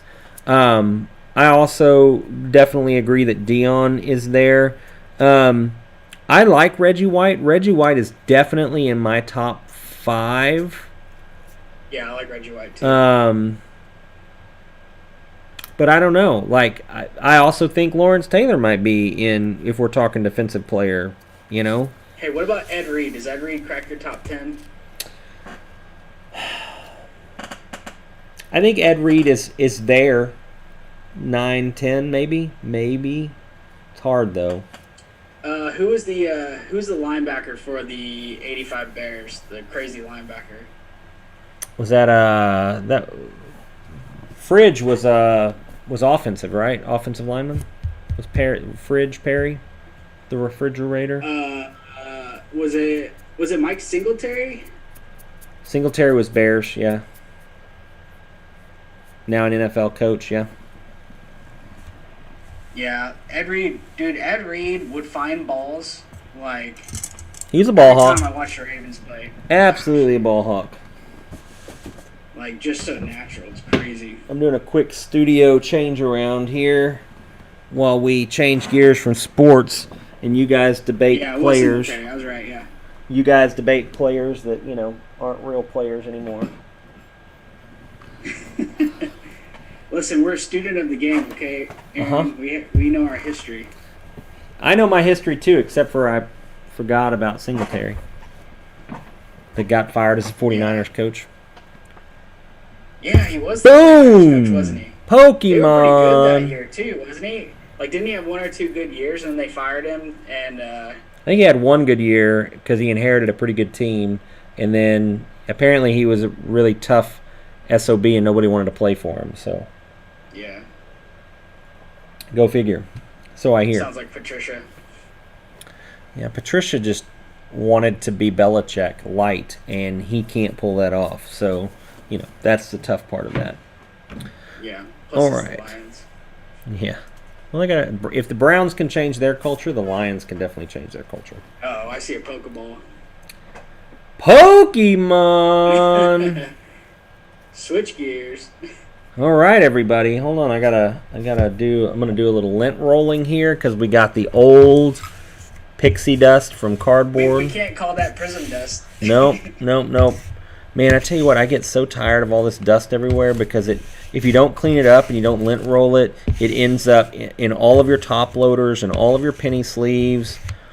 Yeah, no joke. I'll be happy when I don't have to all of open the a penny prism card sleeves. for a while. So, can't be showing you all the backdrop there. That's faux pas. All right, here we go. There we go. Hey, you know what's funny about that? I saw in one of the Facebook card groups that I'm in, someone posted that they've seen horrors in some of the prism breaks because you think about the front angle with the guy's hands in front, and they don't have a face cam, but you can see the reflection clear as day because they're essentially mirrors. Yeah, I believe it. I believe it. All right. Luckily for us, we get to see Aaron's face just naturally. It's pretty, kind of. Some people would say it's pretty. Other people would be like, ugh, it's fine. Everybody has a difference of opinion. Alakazam! Or listen to Prism. Yeah, Prism. I'm not a Prism fan if you haven't gets ya. figured that out. All right. Here we go. So we have some Pokemon cards here. Blake, why don't you tell us how we got these Pokemon cards, what we're doing with these Pokemon cards? Tell us about them. We have okay, cool. So these cards we kind of talked about a little bit at the beginning of the stream.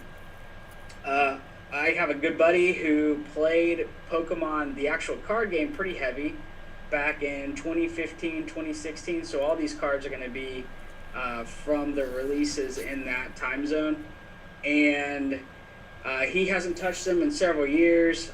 We had a chat about some cards that he did have that he sold or gave away. Everyone's probably got a story like that they wish they had. We all do. Some of those old cards. We all do. Yeah. Yep. So, but he did have a binder of cards, and he's helping us out in a couple of ways. And I said, hey, bring your old Pokemon cards. Let us take a look at them. And we're going to check out the condition of them and see if there's anything potentially worth sending off the PSA. I'm going to do a couple comps for us while Aaron's taking a first-hand look. And we're going to go through this for him and see what kind of potential investment or if he were to invest in grading these cards, what kind of return on that investment he could get. Yeah. All right. I'm excited. All right. Here we go. Goodness. All right. I'm excited. Now, most of these, I talked to him. He said most of these cards, maybe only a handful of the Mewtwo's that we're going to look at were actually played with. The bulk of these cards were pulled straight out of packs, put immediately into penny sleeves and into his binder. So, well, should be in pretty good condition. As you know, I'm Mr. Naysayer. I'm going to naysay here. Pack fresh does not mean PSA 10. So, And this is true. let's take a look. Let's see. I did give him the disclaimer that, hey, even if it looks really good, it's not always a 10. I mean, it's still a gamble. Like, you got to pull out the jeweler's loop and really go over the edges, and I mean, you gotta be careful with it. They do. I mean, that's what they're doing. So you gotta make sure you're on it. But either way, let's look at this stack of cards and see what magic we have here. Yeah. All right. So let's start. We got Alakazam here. All right. So this is in a gaming sleeve, so we need to pull it way out of that. So I'm going to pull it out of that. Hey, and Aaron, when you're looking at the cards, if you could give me the card number at the bottom, that would help me. 118 of 124. You said 118? Uh-huh. And this is M. Alakazam EX. Okay. All right. So let's take a look at it. It's out of its protective holder here. It's got so much stuff on it, it might not focus very well. There we go, a little bit of focus. Okay. Okay, so I can tell you looking at it, it looks really good on the front. Okay. These Pokemon cards are actually easier to grade because there's so much going on them that they don't typically have too many flaws that are visible on the surface. So surface is usually pretty good. But looking at it,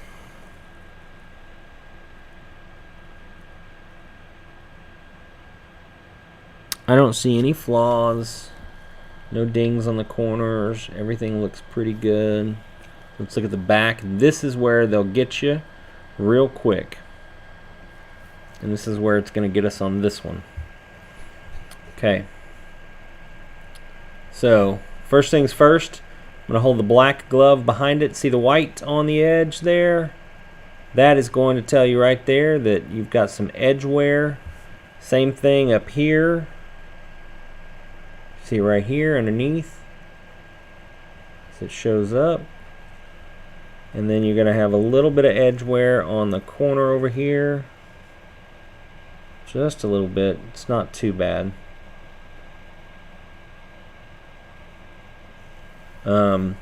This could potentially... Yeah, I'm looking at the back now. It does look a little... It's a little hard for us to see the edge wear. Right. I'm trying to show here on camera, it's hard to see. So this has a fairly big flaw though. On the back, this has some type of either a roller mark from printing right here, or it could potentially be a binder, like in the binder somehow something got pressed on it.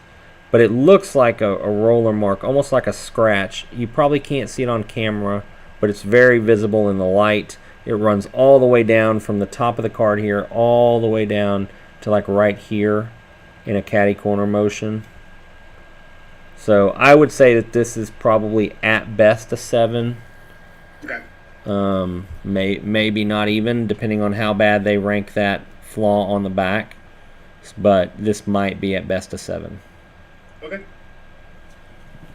But I'm going to sleeve it in a penny sleeve. The good news is that wasn't one of the bigger money ones. So. Right. All right, so this is in a perfect fit sleeve here. This is Mewtwo GX. We have a couple of these coming up. We have the normal versions. We have the secret rare versions. So we have 2 of these. If you could give me a card number, I'll check out some comps. Yep. You're looking for 39. 39? Right. Yeah. So I'm going to look at these outside of the camera so I can get a better look up quick. Now here's the thing. I'm going to give everybody some tips here. Yeah, I mean, it happens. Heavy, it happens. So here's the thing I'm going to tell you about grading for everybody watching what we're doing at home. These are perfect fit sleeves. In the world of grading, these are the bane of everybody's existence. Okay? These are how you slide by imperfections on cards, because these hide imperfections often. These little perfect fits. They hug the card so tight that they hide some of the edge wear a lot of times. They can hide imperfections on the card. I can tell you that people try to slide that by all the time by trying to trade or sell cards in perfect fits.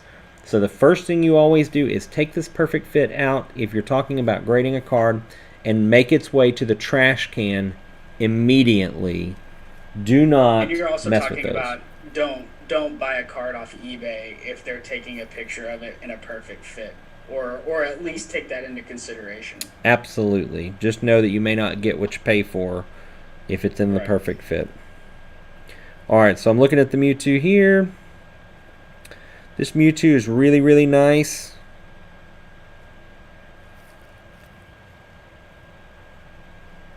Looking at it in the light, so this one probably pulls a 10. Nice. I see no edge wear that's visible to the naked eye, but the foiling does make that hard, so under a microscope that may be different. But it does look really nice on this. And I can tell you on the back, There's no edge wear that I can see visible. Color is good. No fading. No print marks. Surface is near perfect. I would definitely say that this is probably a 10. So a 10 at auction on that card. At auction it's probably gonna go for about $100 PSA 10. But at buy it now, if you just put it up and wait for someone to buy it, you could probably get 150 for it. They have sold for 150 buy it now within the last month. So that's one that I would say is good, good, good. Congratulations, Heavy. Congrats, man. So here's the other one. Now, this is in a perfect fit. Did you notice that immediately? What have you learned about perfect fits? Right. But when I first put it on here, hard to tell it's in a perfect fit, right? That's right. Yeah. But it hides imperfections. Well, it's definitely hard for us to tell till tomorrow. Right. I can tell you that, you know, they hide a lot. All right, this one is good on the front. You can tell there's a little bit of wear up here on the top, but it's like printing defect issue, not wear like it was used or anything. There's definitely a tiny, you can't see it here, but there's definitely a tiny speck on right here on the edge. This probably pulls a 9. I guess it could get a 10, but I doubt it because it's not perfect. Let me comp out 9, see what we'd be looking at there. See if it's worth sending in. At a 9, you're still looking at $45. And these are, what does PSA charge on these, Blake, to get these graded? They were running a special on Pokemon cards. Let me see if they're still doing it. Let me see if the Pokemon special's still going. I'm going to put the gaming sleeve back on Alakazam. In fact, I'm going to slide it in a perfect fit in case he wants to do something with it.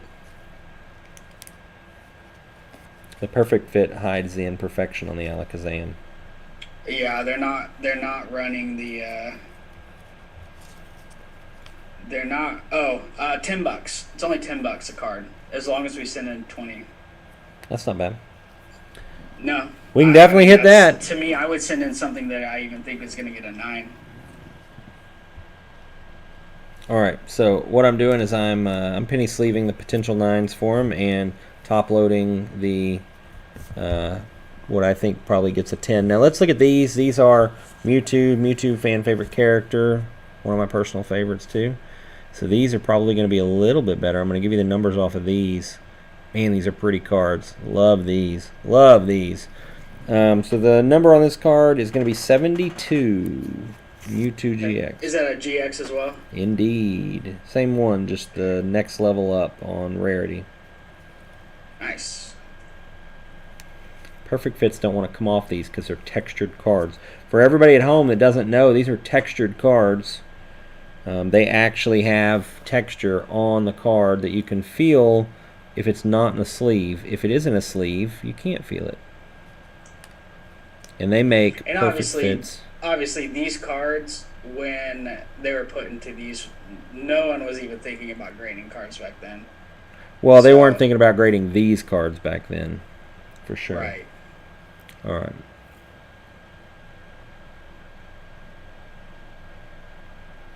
Beautiful cards. Love this. This one.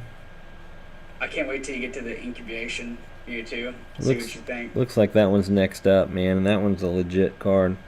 It's such a cool card.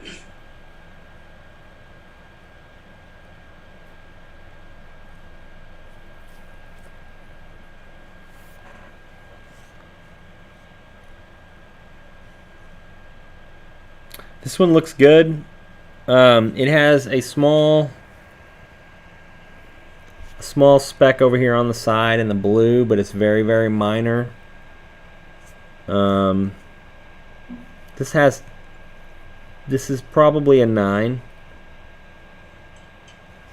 Texture on the front is good, and surface on the back is good. No visible flaws, no scratching. I'd say this is at least a 9. A 10 in that card goes for about 180. A 9 has gone from anywhere from 45 up to 75. Right. So definitely worth sending into. These are hard to pull out of these perfect fit sleeves, so I'm being very gentle.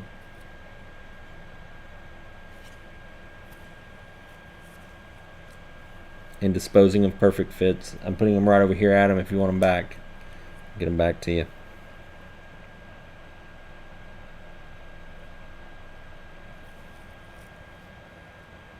Man, at $10 per grade on Pokemon, you can definitely be less picky. And even if you do think it's a 9, I mean, the math works to send it, and maybe you get lucky on some. Maybe you do get a handful of 8s, but there's not going to be that big a difference between the price of an 8 and a 9. At least that's my investment theory. Send it. At $10 a card, send it. I mean, I think this one is probably a 9 as well. It has the same minor, what I'm going to call a blip on the side that you can't see on camera. Edges are pretty good. Yeah, just a small little print up here, but you can't really even see it on camera. That's how small it is. One corner that's got a little rub on it, but otherwise this one's really nice. This is probably a 9.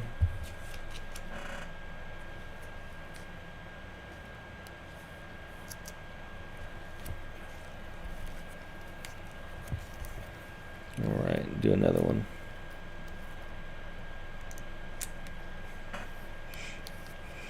Good to know.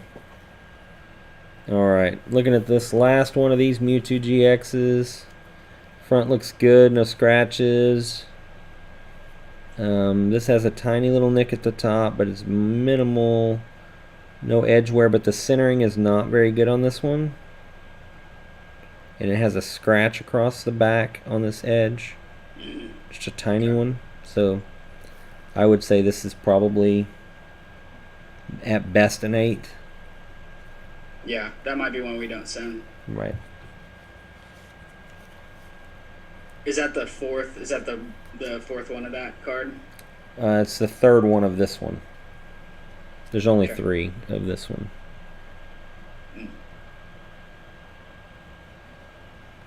There's two of the regular, then there's 3 of that textured version, and now we're going on to the chamber. Boom! Man, this card's so sick. I hope it's good. We're about to find Can you give me out. the card number on that? Oh, I can give you the card number, sir. 78. Okay. Gentle pulling this out of the sleeve here. This one's worth big money if you think it comes back at 10. What set did this come out of? This looks real good on the front so far. So far, so good. I'm gonna be a little extra picky with it too, just to make sure.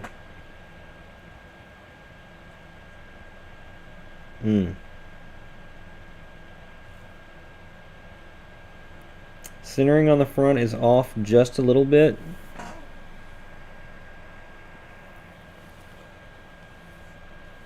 It's barely, but if you look, centering here comparative to centering here.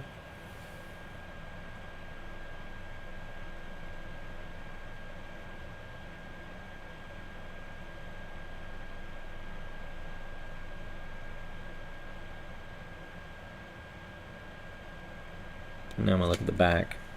That way you can get caught up with me and be talking about that while I'm looking at the back here. Oh man. I can start singing the Pokemon theme song while I wait. Alright. I have some bad news. Oh no. What do you see?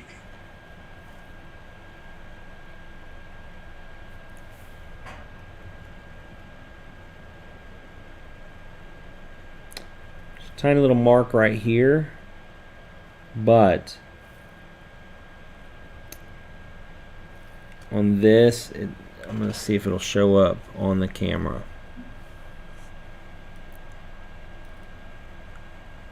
Maybe it will if I come in closer.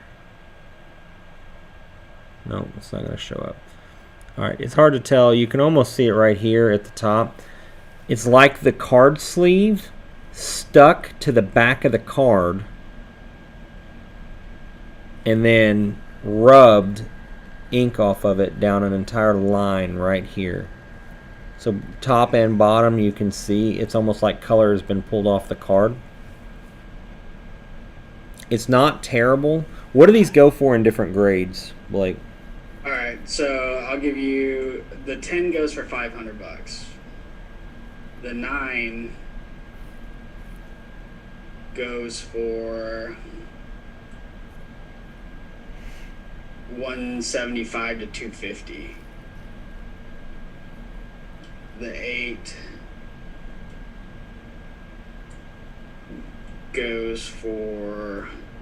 still goes for $115. I'm gonna guess this pulls a 7.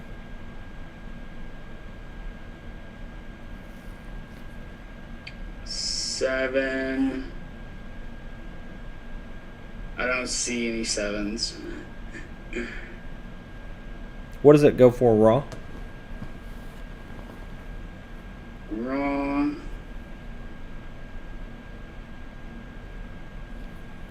Let me see.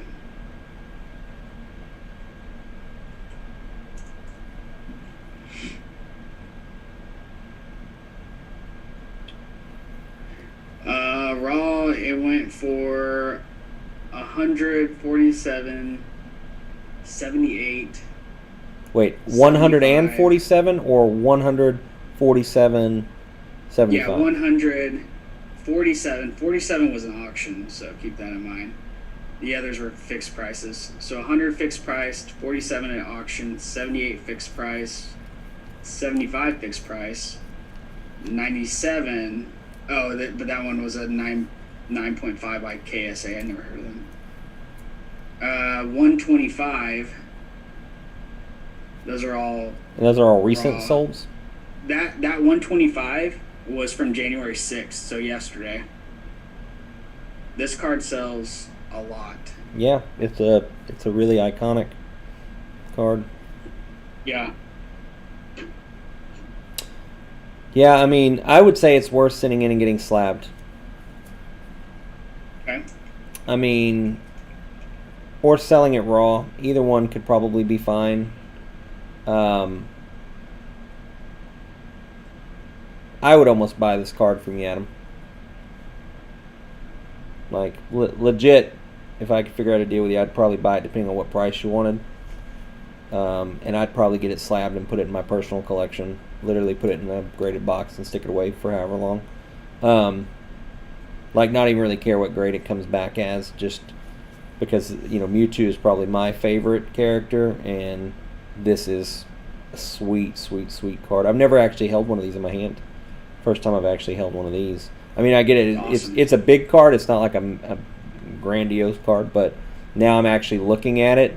The way that the white plating is done on this, only the chamber and Mewtwo is textured on this card. See if I can bring it up here. See if it'll show. It won't show. Might not show in a sleeve, but there you go. You can almost see it right there. Only the chamber and Mewtwo are textured and foiled, and the rest of it's white plated. So sick. I'm catching up with you. But I'm excited to see it. Yeah, man, I love this. It's a sweet card. That was the one I was most hyped for you to take a look at. I'm going to top load this one anyway, just so you know, because it's even raw, it's still a valuable card, so there's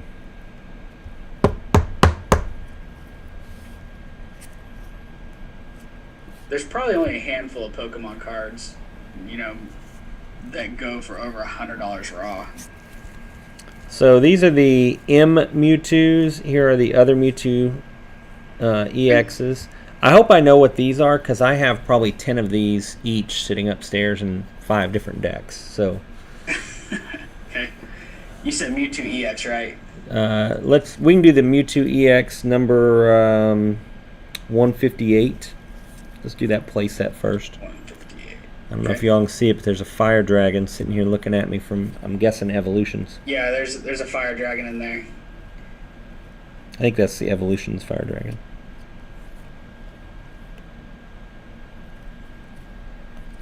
Okay, so this is the full art breakthrough Mewtwo. Yeah. What are comps on that? Go ahead and give us comps while I'm looking at these. PSA 10, the last sold was 175. Man, I've got several of these upstairs, so... PSA 9, I'm guessing like 50. Oh no, PSA 9 sold.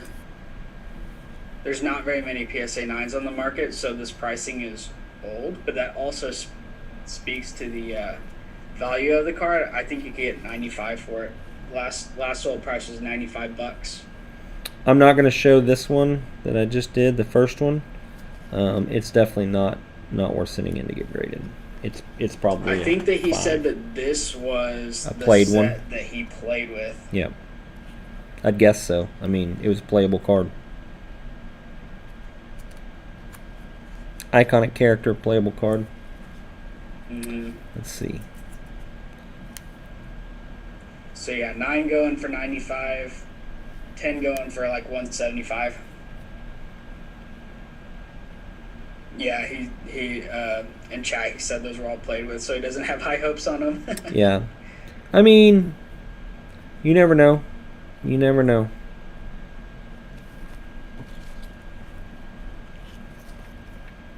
I'm only going I to guess show. you couldn't play with a complete top-loaded deck. You just double sleeve them. Double sleeve them. Don't ever shuffle them. Don't ever rub them on a table. Don't ever, do anything with them but look at them, I guess. I guess that's what you do when you slab them, right? Yeah.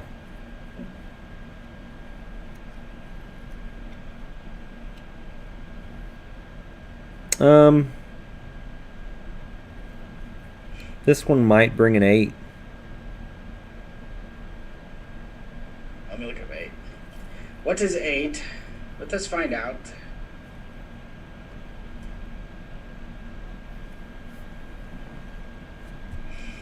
$8 50. Oh no, that's too.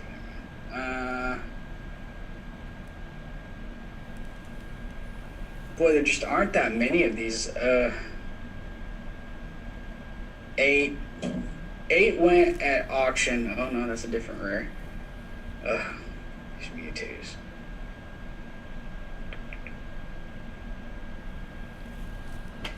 I'll tell you, raw, I went for $5. So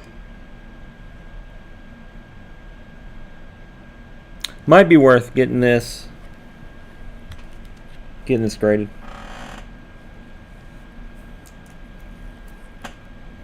yeah, playable cards. Even at the chance it's a 9, like. Playable cards, if it was played a lot, there's less of them in good grades. Yeah. Because players, especially younger players, like to bling out their deck, so to speak. So they, a lot of times, will get the expensive versions and then play with them a lot. I know I did that a lot with everything I did. I blinged out my deck.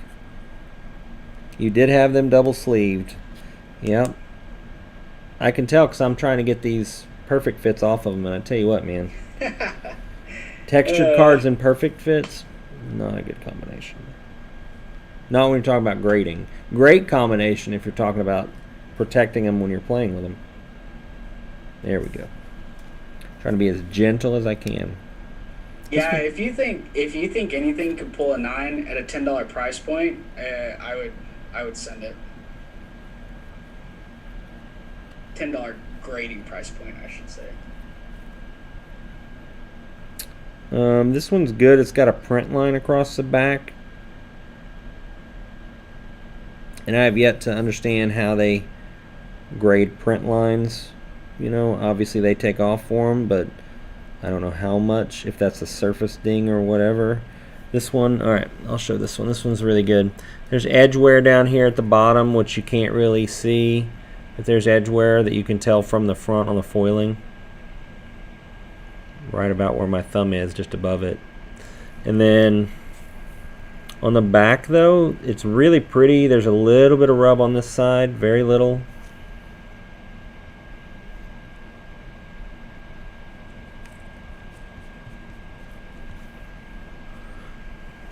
Yeah, that's probably worth sending. Nice. I mean, I think it's worth the $10 investment to send it, you know.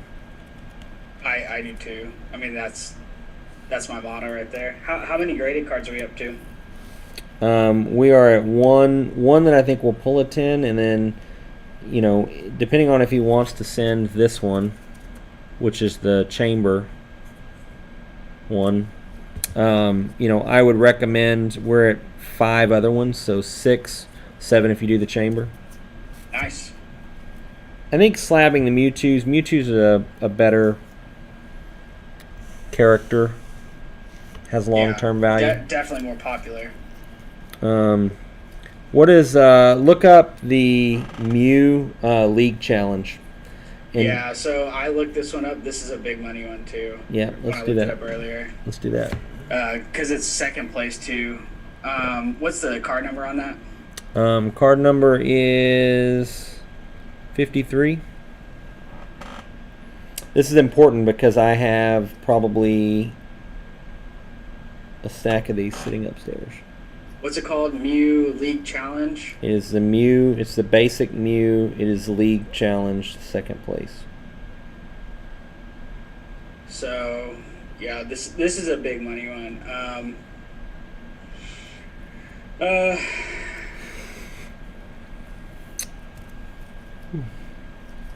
I gotta get the search right though. I think last time I didn't even put in League Challenge because I didn't even realize it was League Challenge. Right.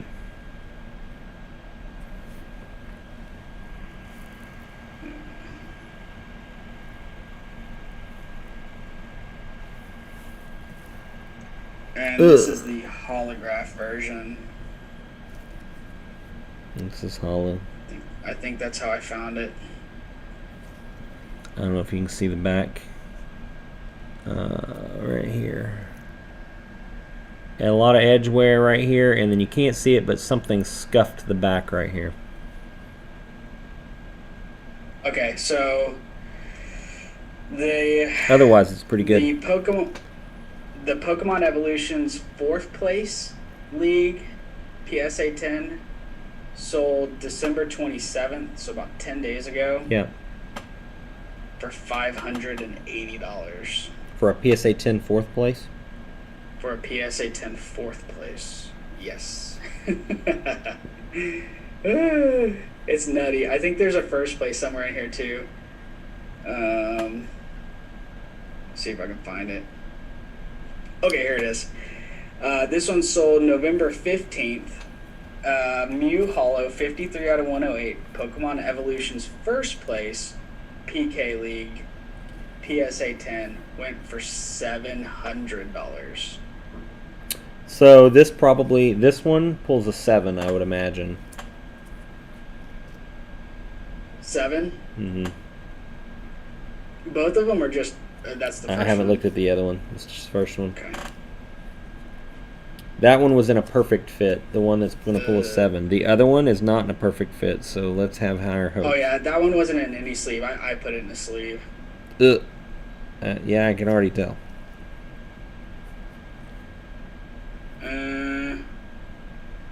This one might pull a 7. Maybe. Might also pull a 6 or a 5. Rough on the back. Yeah, it's the edges. Like, the edges have a lot of wear, a lot of whitening. There's a speck that is a foreign speck on here. There's scuffing at the top. Let's see what they go for. Raw. Raw.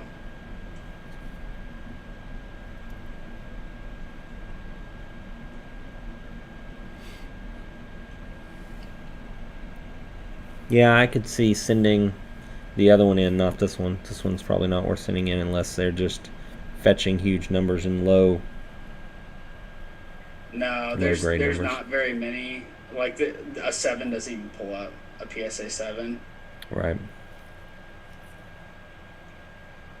I'm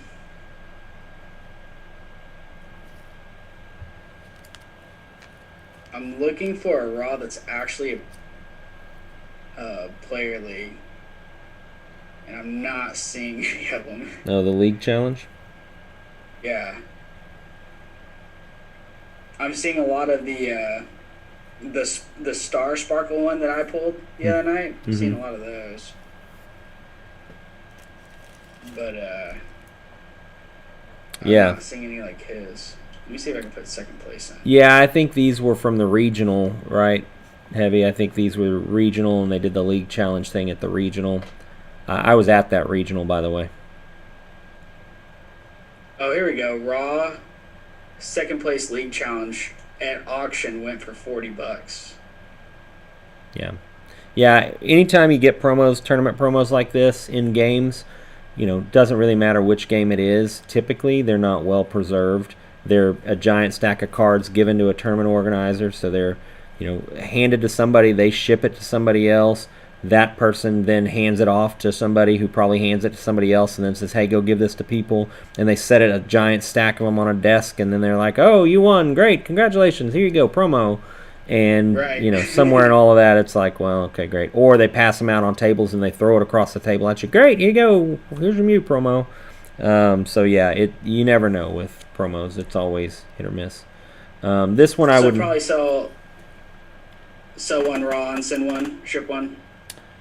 Yeah, I mean, unless you want to just hold them. But yeah, that's what I would do. This one I wouldn't grade, and the other one I would go ahead and get graded because if it comes back a 7, I don't know that either one of them are going to grade any better than a 7 though, unfortunately. But yeah, totally up to you. It's also a cool card to have. Absolutely. Even if you just hold it. That's what I mean. There's not going to be very many of those. Well, here's the thing, and that's something I was thinking about, a few weeks ago on why I'm going to do some PSA submissions. There are things that I know that I have that aren't going to grade very high, but I want them slabbed because they're going in my personal collection. It's going in a crate that's getting locked and going to sit in a closet for 20 years. And then when I retire at 60, then I'm going to be like, hey, you know what? Let's see what this is worth. And maybe a few of those cards buy me a vacation to, Costa Rica or something. I don't know. Cool, you taking me? Maybe. I like Costa Rica. Maybe. Costa Rica is beautiful. A lot of good things about Costa Rica. Tell you what. All right, so I'm going to save Fire Lizard for last. This is 160 M Mewtwo EX. Okay. People can see the card at home. All right, comps on this one. Let me make sure it's the right one. Okay. On a 9, we're looking at $43 at auction.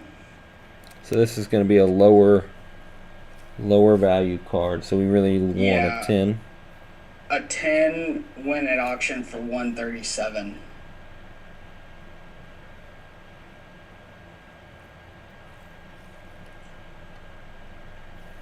No real recent sales, though. Yeah, this one's not going to be a highly sought after one because it's the M.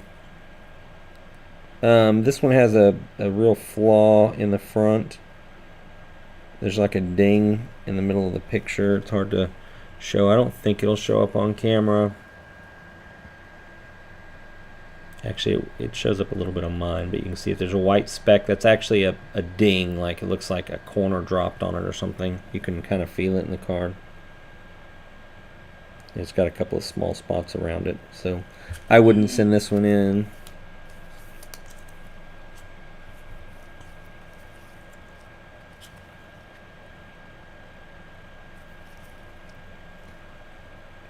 So I'm fighting perfect fits here, so I apologize for the delay in getting these out, but I'm trying to be careful as I can, and I'm guessing they've been in here for a little while. Yeah, about 4 years, 5 years. Yeah.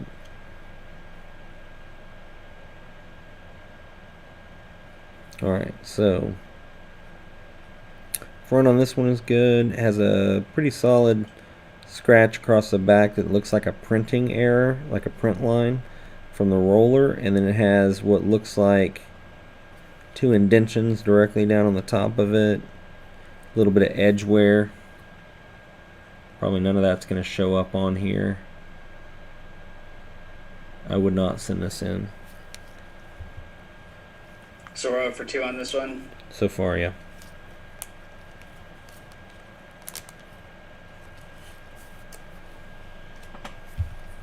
Alright, last one of these.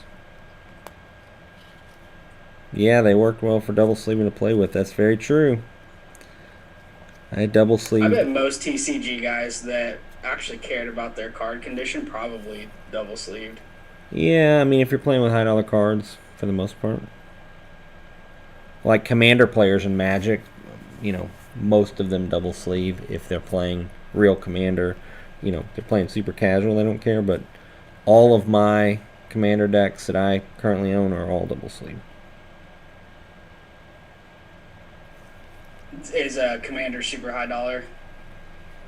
Yeah, Commanders across all formats. Like, you can play any cards. Yeah. There's a reasonable size, like, banned list in there, but it's one copy of 100 cards is your deck.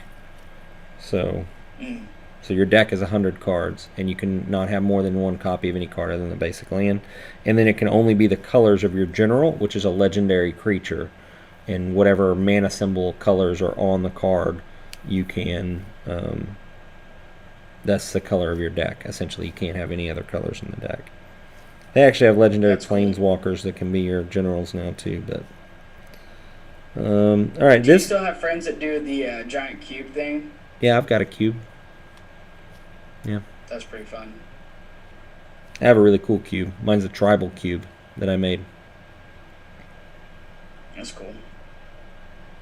All right, this is by far the best one of all of them. This probably pulls an 8.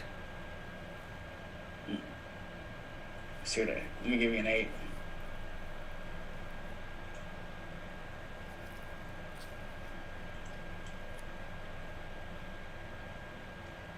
Even at an 8, you're looking at $30. You think there's a chance for a 9? No. Okay. I try. I'm not. I get paid to upsell all day long. I'm not going to upsell friends on these. Not a 9 in the cards for that one. All pun intended. Darkrai, one of my other favorites. Yeah, so these went for pretty decent money too. So these aren't winter ones, but I have a few of these upstairs too. So these don't look like they were played with, so that's a plus. What's the number on it? 87. League card. Let's see. Yeah, give me comps on these. Yeah, I just gotta find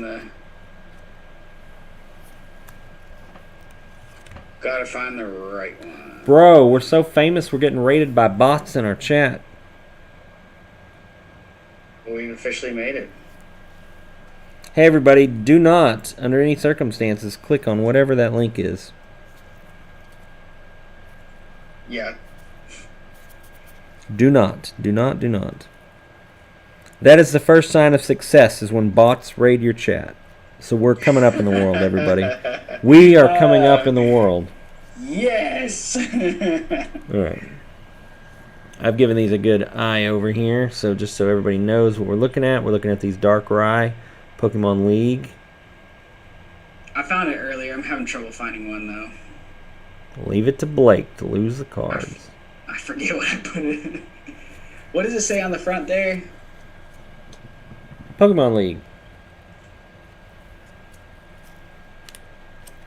Alright, centering is really bad on this one. The rest of the card is pretty, but the centering's off. So it's either going to probably pull a 9 with a qualifier or an 8.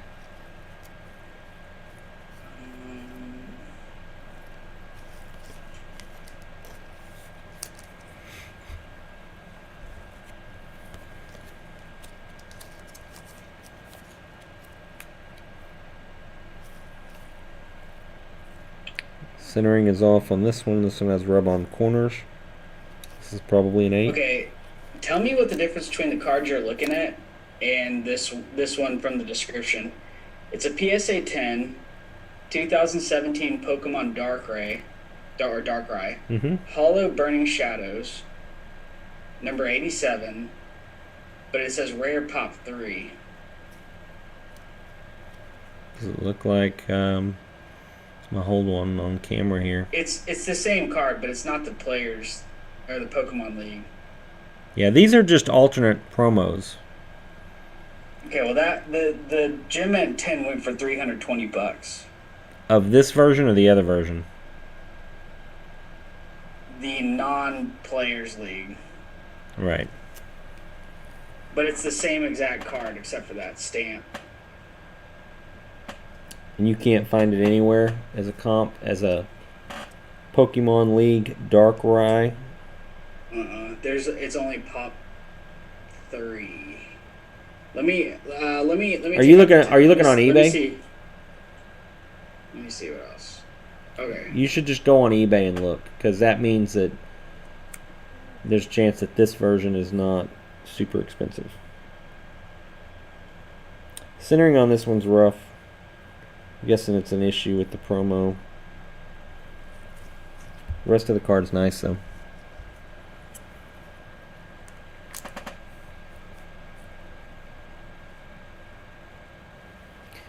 Did we lose Sandlot? Is Sandlot not interested in doing Pokemon?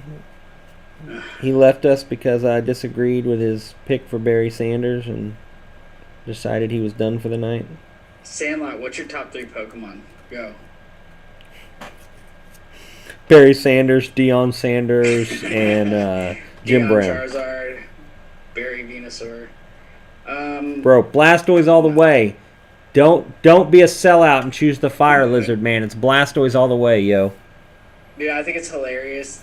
Parents get like they're just now walking infants, and they put like the plushes in front of them, the Venusaur, the Squirtle, the Bulbasaur, and the Charmander, and they're like, first most important decision of your life. Right, know? Right, absolutely. I'm not gonna have kids, but if I do, these Darkrai's are all way off center. So. All right. Well, they're selling them for $1.25. I thought because that $320 one, the PSA 10 $320, that this was a valuable card, but maybe. Dude, I'm telling you though, the $320 card sells for $2 raw. So I think it's just a card that's not sent in a lot. That's why it's only Pop 3. I'm gonna tell you from my experience on that promo, it is probably not worth sending in. Okay.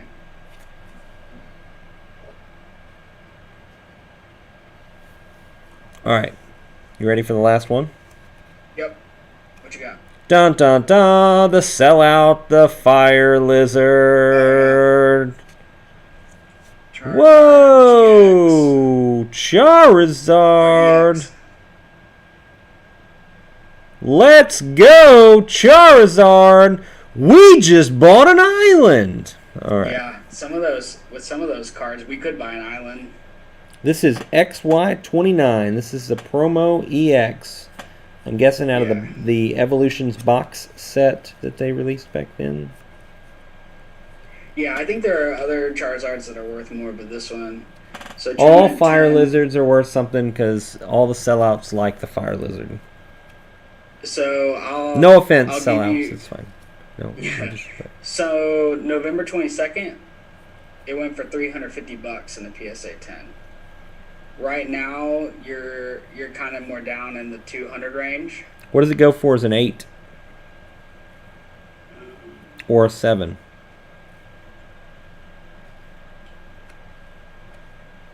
Oh, it's raining on my parade. It's not your parade, it's Adam's parade, so I'm very sorry. 20 Yeah. bucks. Yeah, Sandlot. A 99 Blastoise first edition. Amen to that. Yeah. How much did you say Yeah. on a 7 or 8? 20 on an 8. This will be lucky if it pulls an 8. Okay. Sell it raw. Let me tell you what it is raw. Got some edge wear pretty bad, and but Yeah, raw. They're going for like $10. so I'm gonna do something here though. So I want to do this. I know we're getting to the end of our stream. Are we about to play deal no deal? We are. So Adam, Adam, are you still with us, man? Are you here in this viewership still? Checking out the Pokemans. Please let me know before I do this. Adam, blink twice if you're still with us. Blink twice if you can hear my voice. By the way, everybody, I just want to point out Aoki Wave 3. I'm going to set it right here. In the meantime, while I wait for Adam to tell me he's still here. Aoki Wave 3. This is the exclusive baseball set that Topps did for Aoki, Steve Aoki. This is Wave 3. I have 1 and 2. You can see them behind me. There's 1 right there. 2 is right over I can't here. wait. This is 3 in my hand. 4 will be here on Monday, I hope, according to tracking. When I get Wave 4 in, I will have several sets of each wave. And we are going to crack one on stream for everybody to watch us crack. I'm going to crack not one, but I'm going to crack one of all 4 waves, an entire complete set. Looking for Aoki autograph memorabilia. They have all of the different refractors out of that, including there's in Wave 1, there's a Mike Trout. It has a 1-of-1 superfractor in there, Mike Trout variant. So looking for a lot of cool stuff. Anyway, waiting to get Wave 4 in on Monday, and sometime probably next week, we'll do an opening on stream. You can join us for all 4 sets while I treasure hunt those, because these are out of my personal collection. I'm super excited. All right. Hey, I want to come over and crack a box of 3 and 4 that I got. Okay. Yeah, we'll make it a plan. All right. So, Adam, I see you're still in the chat with me. Hey, so Adam is helping us with doing this computer, and we're really appreciative of the help that he has put forward. So what I have here, I have a Pokeball. Ta-da! These Pokeballs have packs in them that you can get at stores. They are mostly sold out these days, but they have a few packs in them. One of the packs in here is an XY Evolutions pack, and there are some good things in here. What I'm going to do now is I'm going to open this Pokeball up. I'm going to take the packs out. I'm going to open the XY Evolutions pack. Whatever I get in that pack, if it is great, it's going to be added to Adam's stack to go get graded. It's his card to sell or hold or do whatever he wants to do. And we will cover the grading if it's worth it, the $10 to send it in. So that's what we're going to do with this right now. So let me open this bad boy up. To the kiddo. Yeah, exactly. I like that, Aaron. I'll chip in grading There we go. for anything worthwhile. I don't want to scratch my Pokeball because I plan on keeping this Pokeball. Believe it or not, the reason I buy these, people laugh at me when I say I buy these, I sell the Pokeballs. So I sell the packs, Yeah, I sell man. the Pokeballs, like everything Pokemon sells. Hey, that would make a sweet backdrop if you just had like 50 of those behind you. I Be see, awesome. you know, it's funny. I see girls on Instagram all the time that use these for all kinds of stuff for like their Instagram modeling pictures and stuff, and it's really Oh yeah, who do you follow on entertaining. Instagram? Follow a lot of people on Instagram. Follow a lot of people on Instagram. Why are we trying to get oddly specific there, Blake? Jen watches this. I gotta. No, I kid. I follow lots of people on Instagram. You're talking No joke. Aoki does a lot of things with his Pokeballs. Aoki does a lot of things with his Pokeballs. He's very famous dealing with his Pokeballs. By the way, as I open this, my friend Elliot called me last night. Elliot is a guitarist in a pretty big rock band, and obviously they're not touring because of the pandemic, but he is super into anime, card games, all kinds of stuff. He makes his own music also. He has about 3 albums out for his solo project stuff for the last couple years. Sweet. Anyway, after talking to him, he wants to come by and maybe hang out with us on stream one night. We may play some of his music so people can hear his music. And then, my goodness, this just does not want to come apart. So, if I can... Here we go. My goodness. Okay. I love the way these smell. They smell like a pine tree inside. It's like a blast of Christmas. So our Pokecoin is this Pokecoin, which is the same one you get in all of them. Gotta throw that right back in there. By the way, the button doesn't work on the Pokeball. Button doesn't work. But these are made of tinfoil, essentially, so they are kind of cool for stuff. Alright, we got 3 packs here. Sun and Moon, Burning Shadows, and Evolutions! Yay, woo. Alright, here we go. I'm ready with the comp tracker. Okay, we're going to open this XY Evolutions pack. Breaking an XY Evolutions pack. This is a personal break for Adam. Let's go, Adam. We're trying to get you all the money. All the money, my man. Here we go. The Fire Lizard luck. Fired Lizards! Okay. Hey, we're due for one. We've opened a lot of stuff looking for Charizard, so. I hate the way that these packs open, but we're going to do it. Let's see. There we go.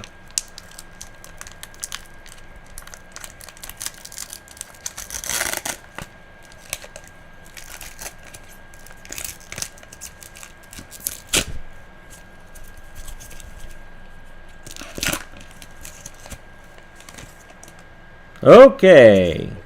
Let's do it. Let's do it. Get hype. I know the Evolutions packs are different, but I don't care. We're just going to go through it, okay? Here we go. Ladies and gentlemen, breaking on behalf of our friend Adam. Let's see if we can't pull him some money. Voltorb. Sandshrew. Poliwag. Here we go, Diglett. This is a family-friendly stream, so I'm not going to make any jokes there. Seal. Professor Oak's Hint Trainer Foil. I think we do it this way, I think. So this code card, I need to pull this code card out. There we go. Okay. Energy Retrieval, Blastoise Spirit Link, Pidgeot Spirit Link, Professor Oak's Hint, and Doug Trio.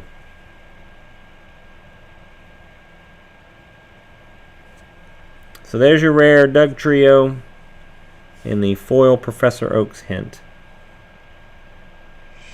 Wah, wah. Play my my sad trombone noise. So sorry, Adam. We tried. We tried. Yep, sell out Fire Lizard. I was trying for it, man. I'm so sorry. Let's see.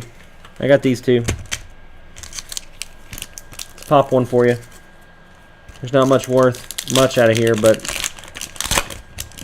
maybe we'll pull you something cool. Papilio. Well, let's take this code card out. I always got to remember 1, 2, 3, 4, I think. Yep, got it. Okay. So we got our energy retrieval. I can't pronounce that. Arachnoquid something. Papilio, Zubat, Carvana, another one of my favorites. Snubble, Wingull. There's a Dragonair. All right, Dragonair. All right. Probably not worth much, but it could be. That is an uncommon. See what I got him. Blake, see what I got him. 95 card number. Look that card up. Did I make him money? If we get it graded for him, will it be worth $2? I'm still catching up. Moving this off. 1, 2, 3, 4.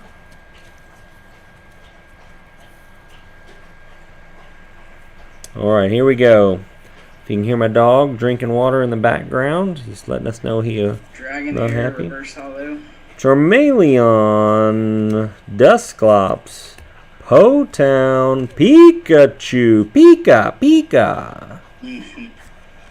Panseer, Charmander, Alolan, Rattata, annoyingness. Porygon. Here we go. Lunatone foil. And a Heracross. That regional Pokemon Go. Yeah, Dragonair not really pulling anything too spicy. Adam, I'm sorry, man. This Pokeball wasn't worth it. Very sorry. I tried. Hey, but you can use the Pokeball on Instagram. I wanted to make a joke, but we're a family-friendly stream here, so.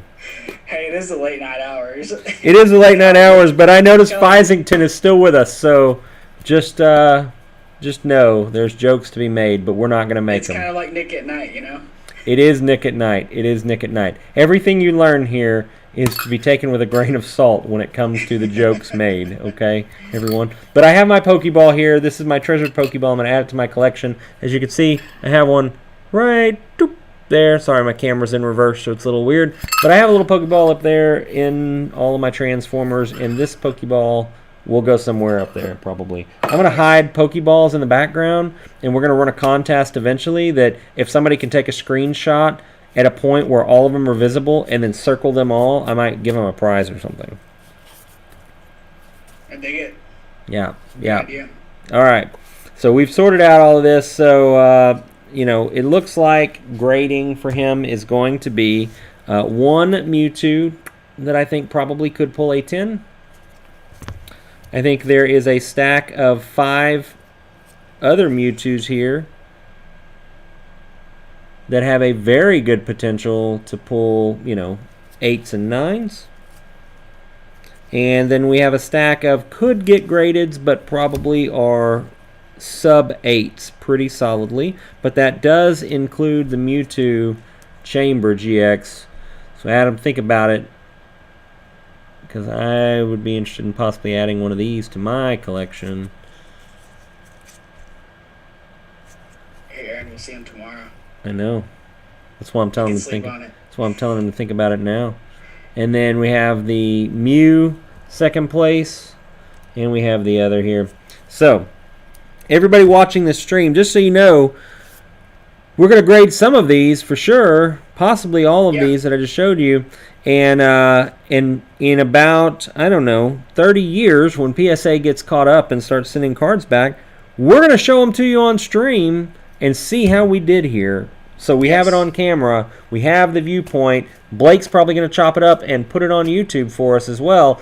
You guys can all watch us and see exactly what we're talking about. So We'll meet all 6 of you back here January 7th, 2051. Right, See the value for the PSA. of our slabbed Pokemon card. Right. Yeah. So here's hoping.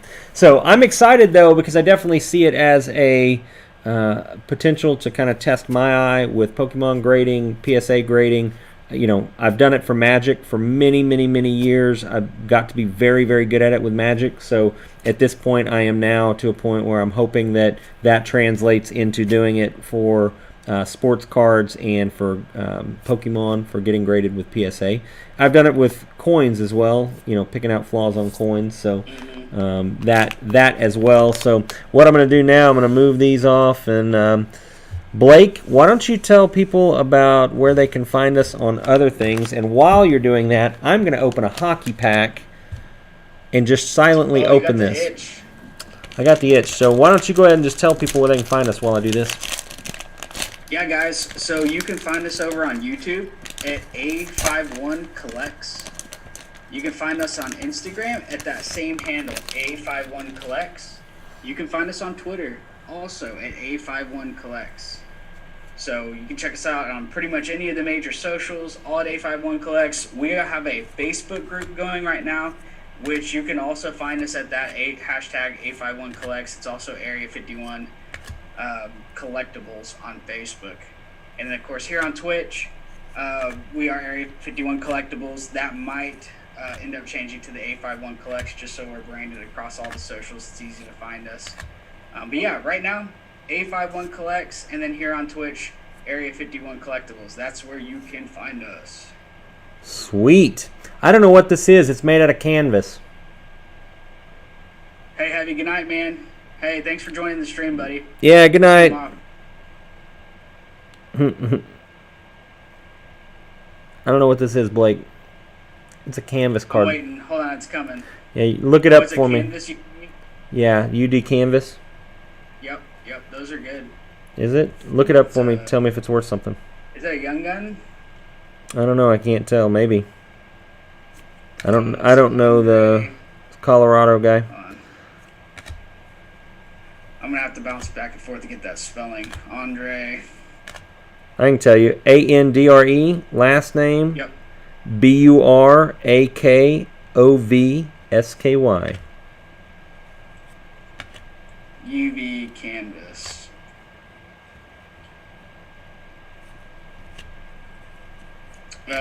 It's a short print. That's the good news. The bad news is about $1. You know what? Could be worse. Yep. What does a PSA 10 of him go for? I think it's new. I don't know if anybody's had time to get back PSA. Oh, I'm sure if they wanted it, they could have gotten it back, but I bet it's not worth it. Yeah. No go. So he is definitely not a rookie. Yeah, it would say Young Guns on it. I think I got a Young Guns canvas rookie, but it wasn't a guy that was very good. Not one of the big names. It was not Alexis. Well. No. By the way, have you been brushing up on your French for our hockey breaks? No, but I am ready to do hockey breaks. I am ready to do hockey breaks, man. I'm so excited about hockey season. You know, see my Dallas Stars do well, hopefully. With that being the case, I'll move those back on so it's not just a blank screen.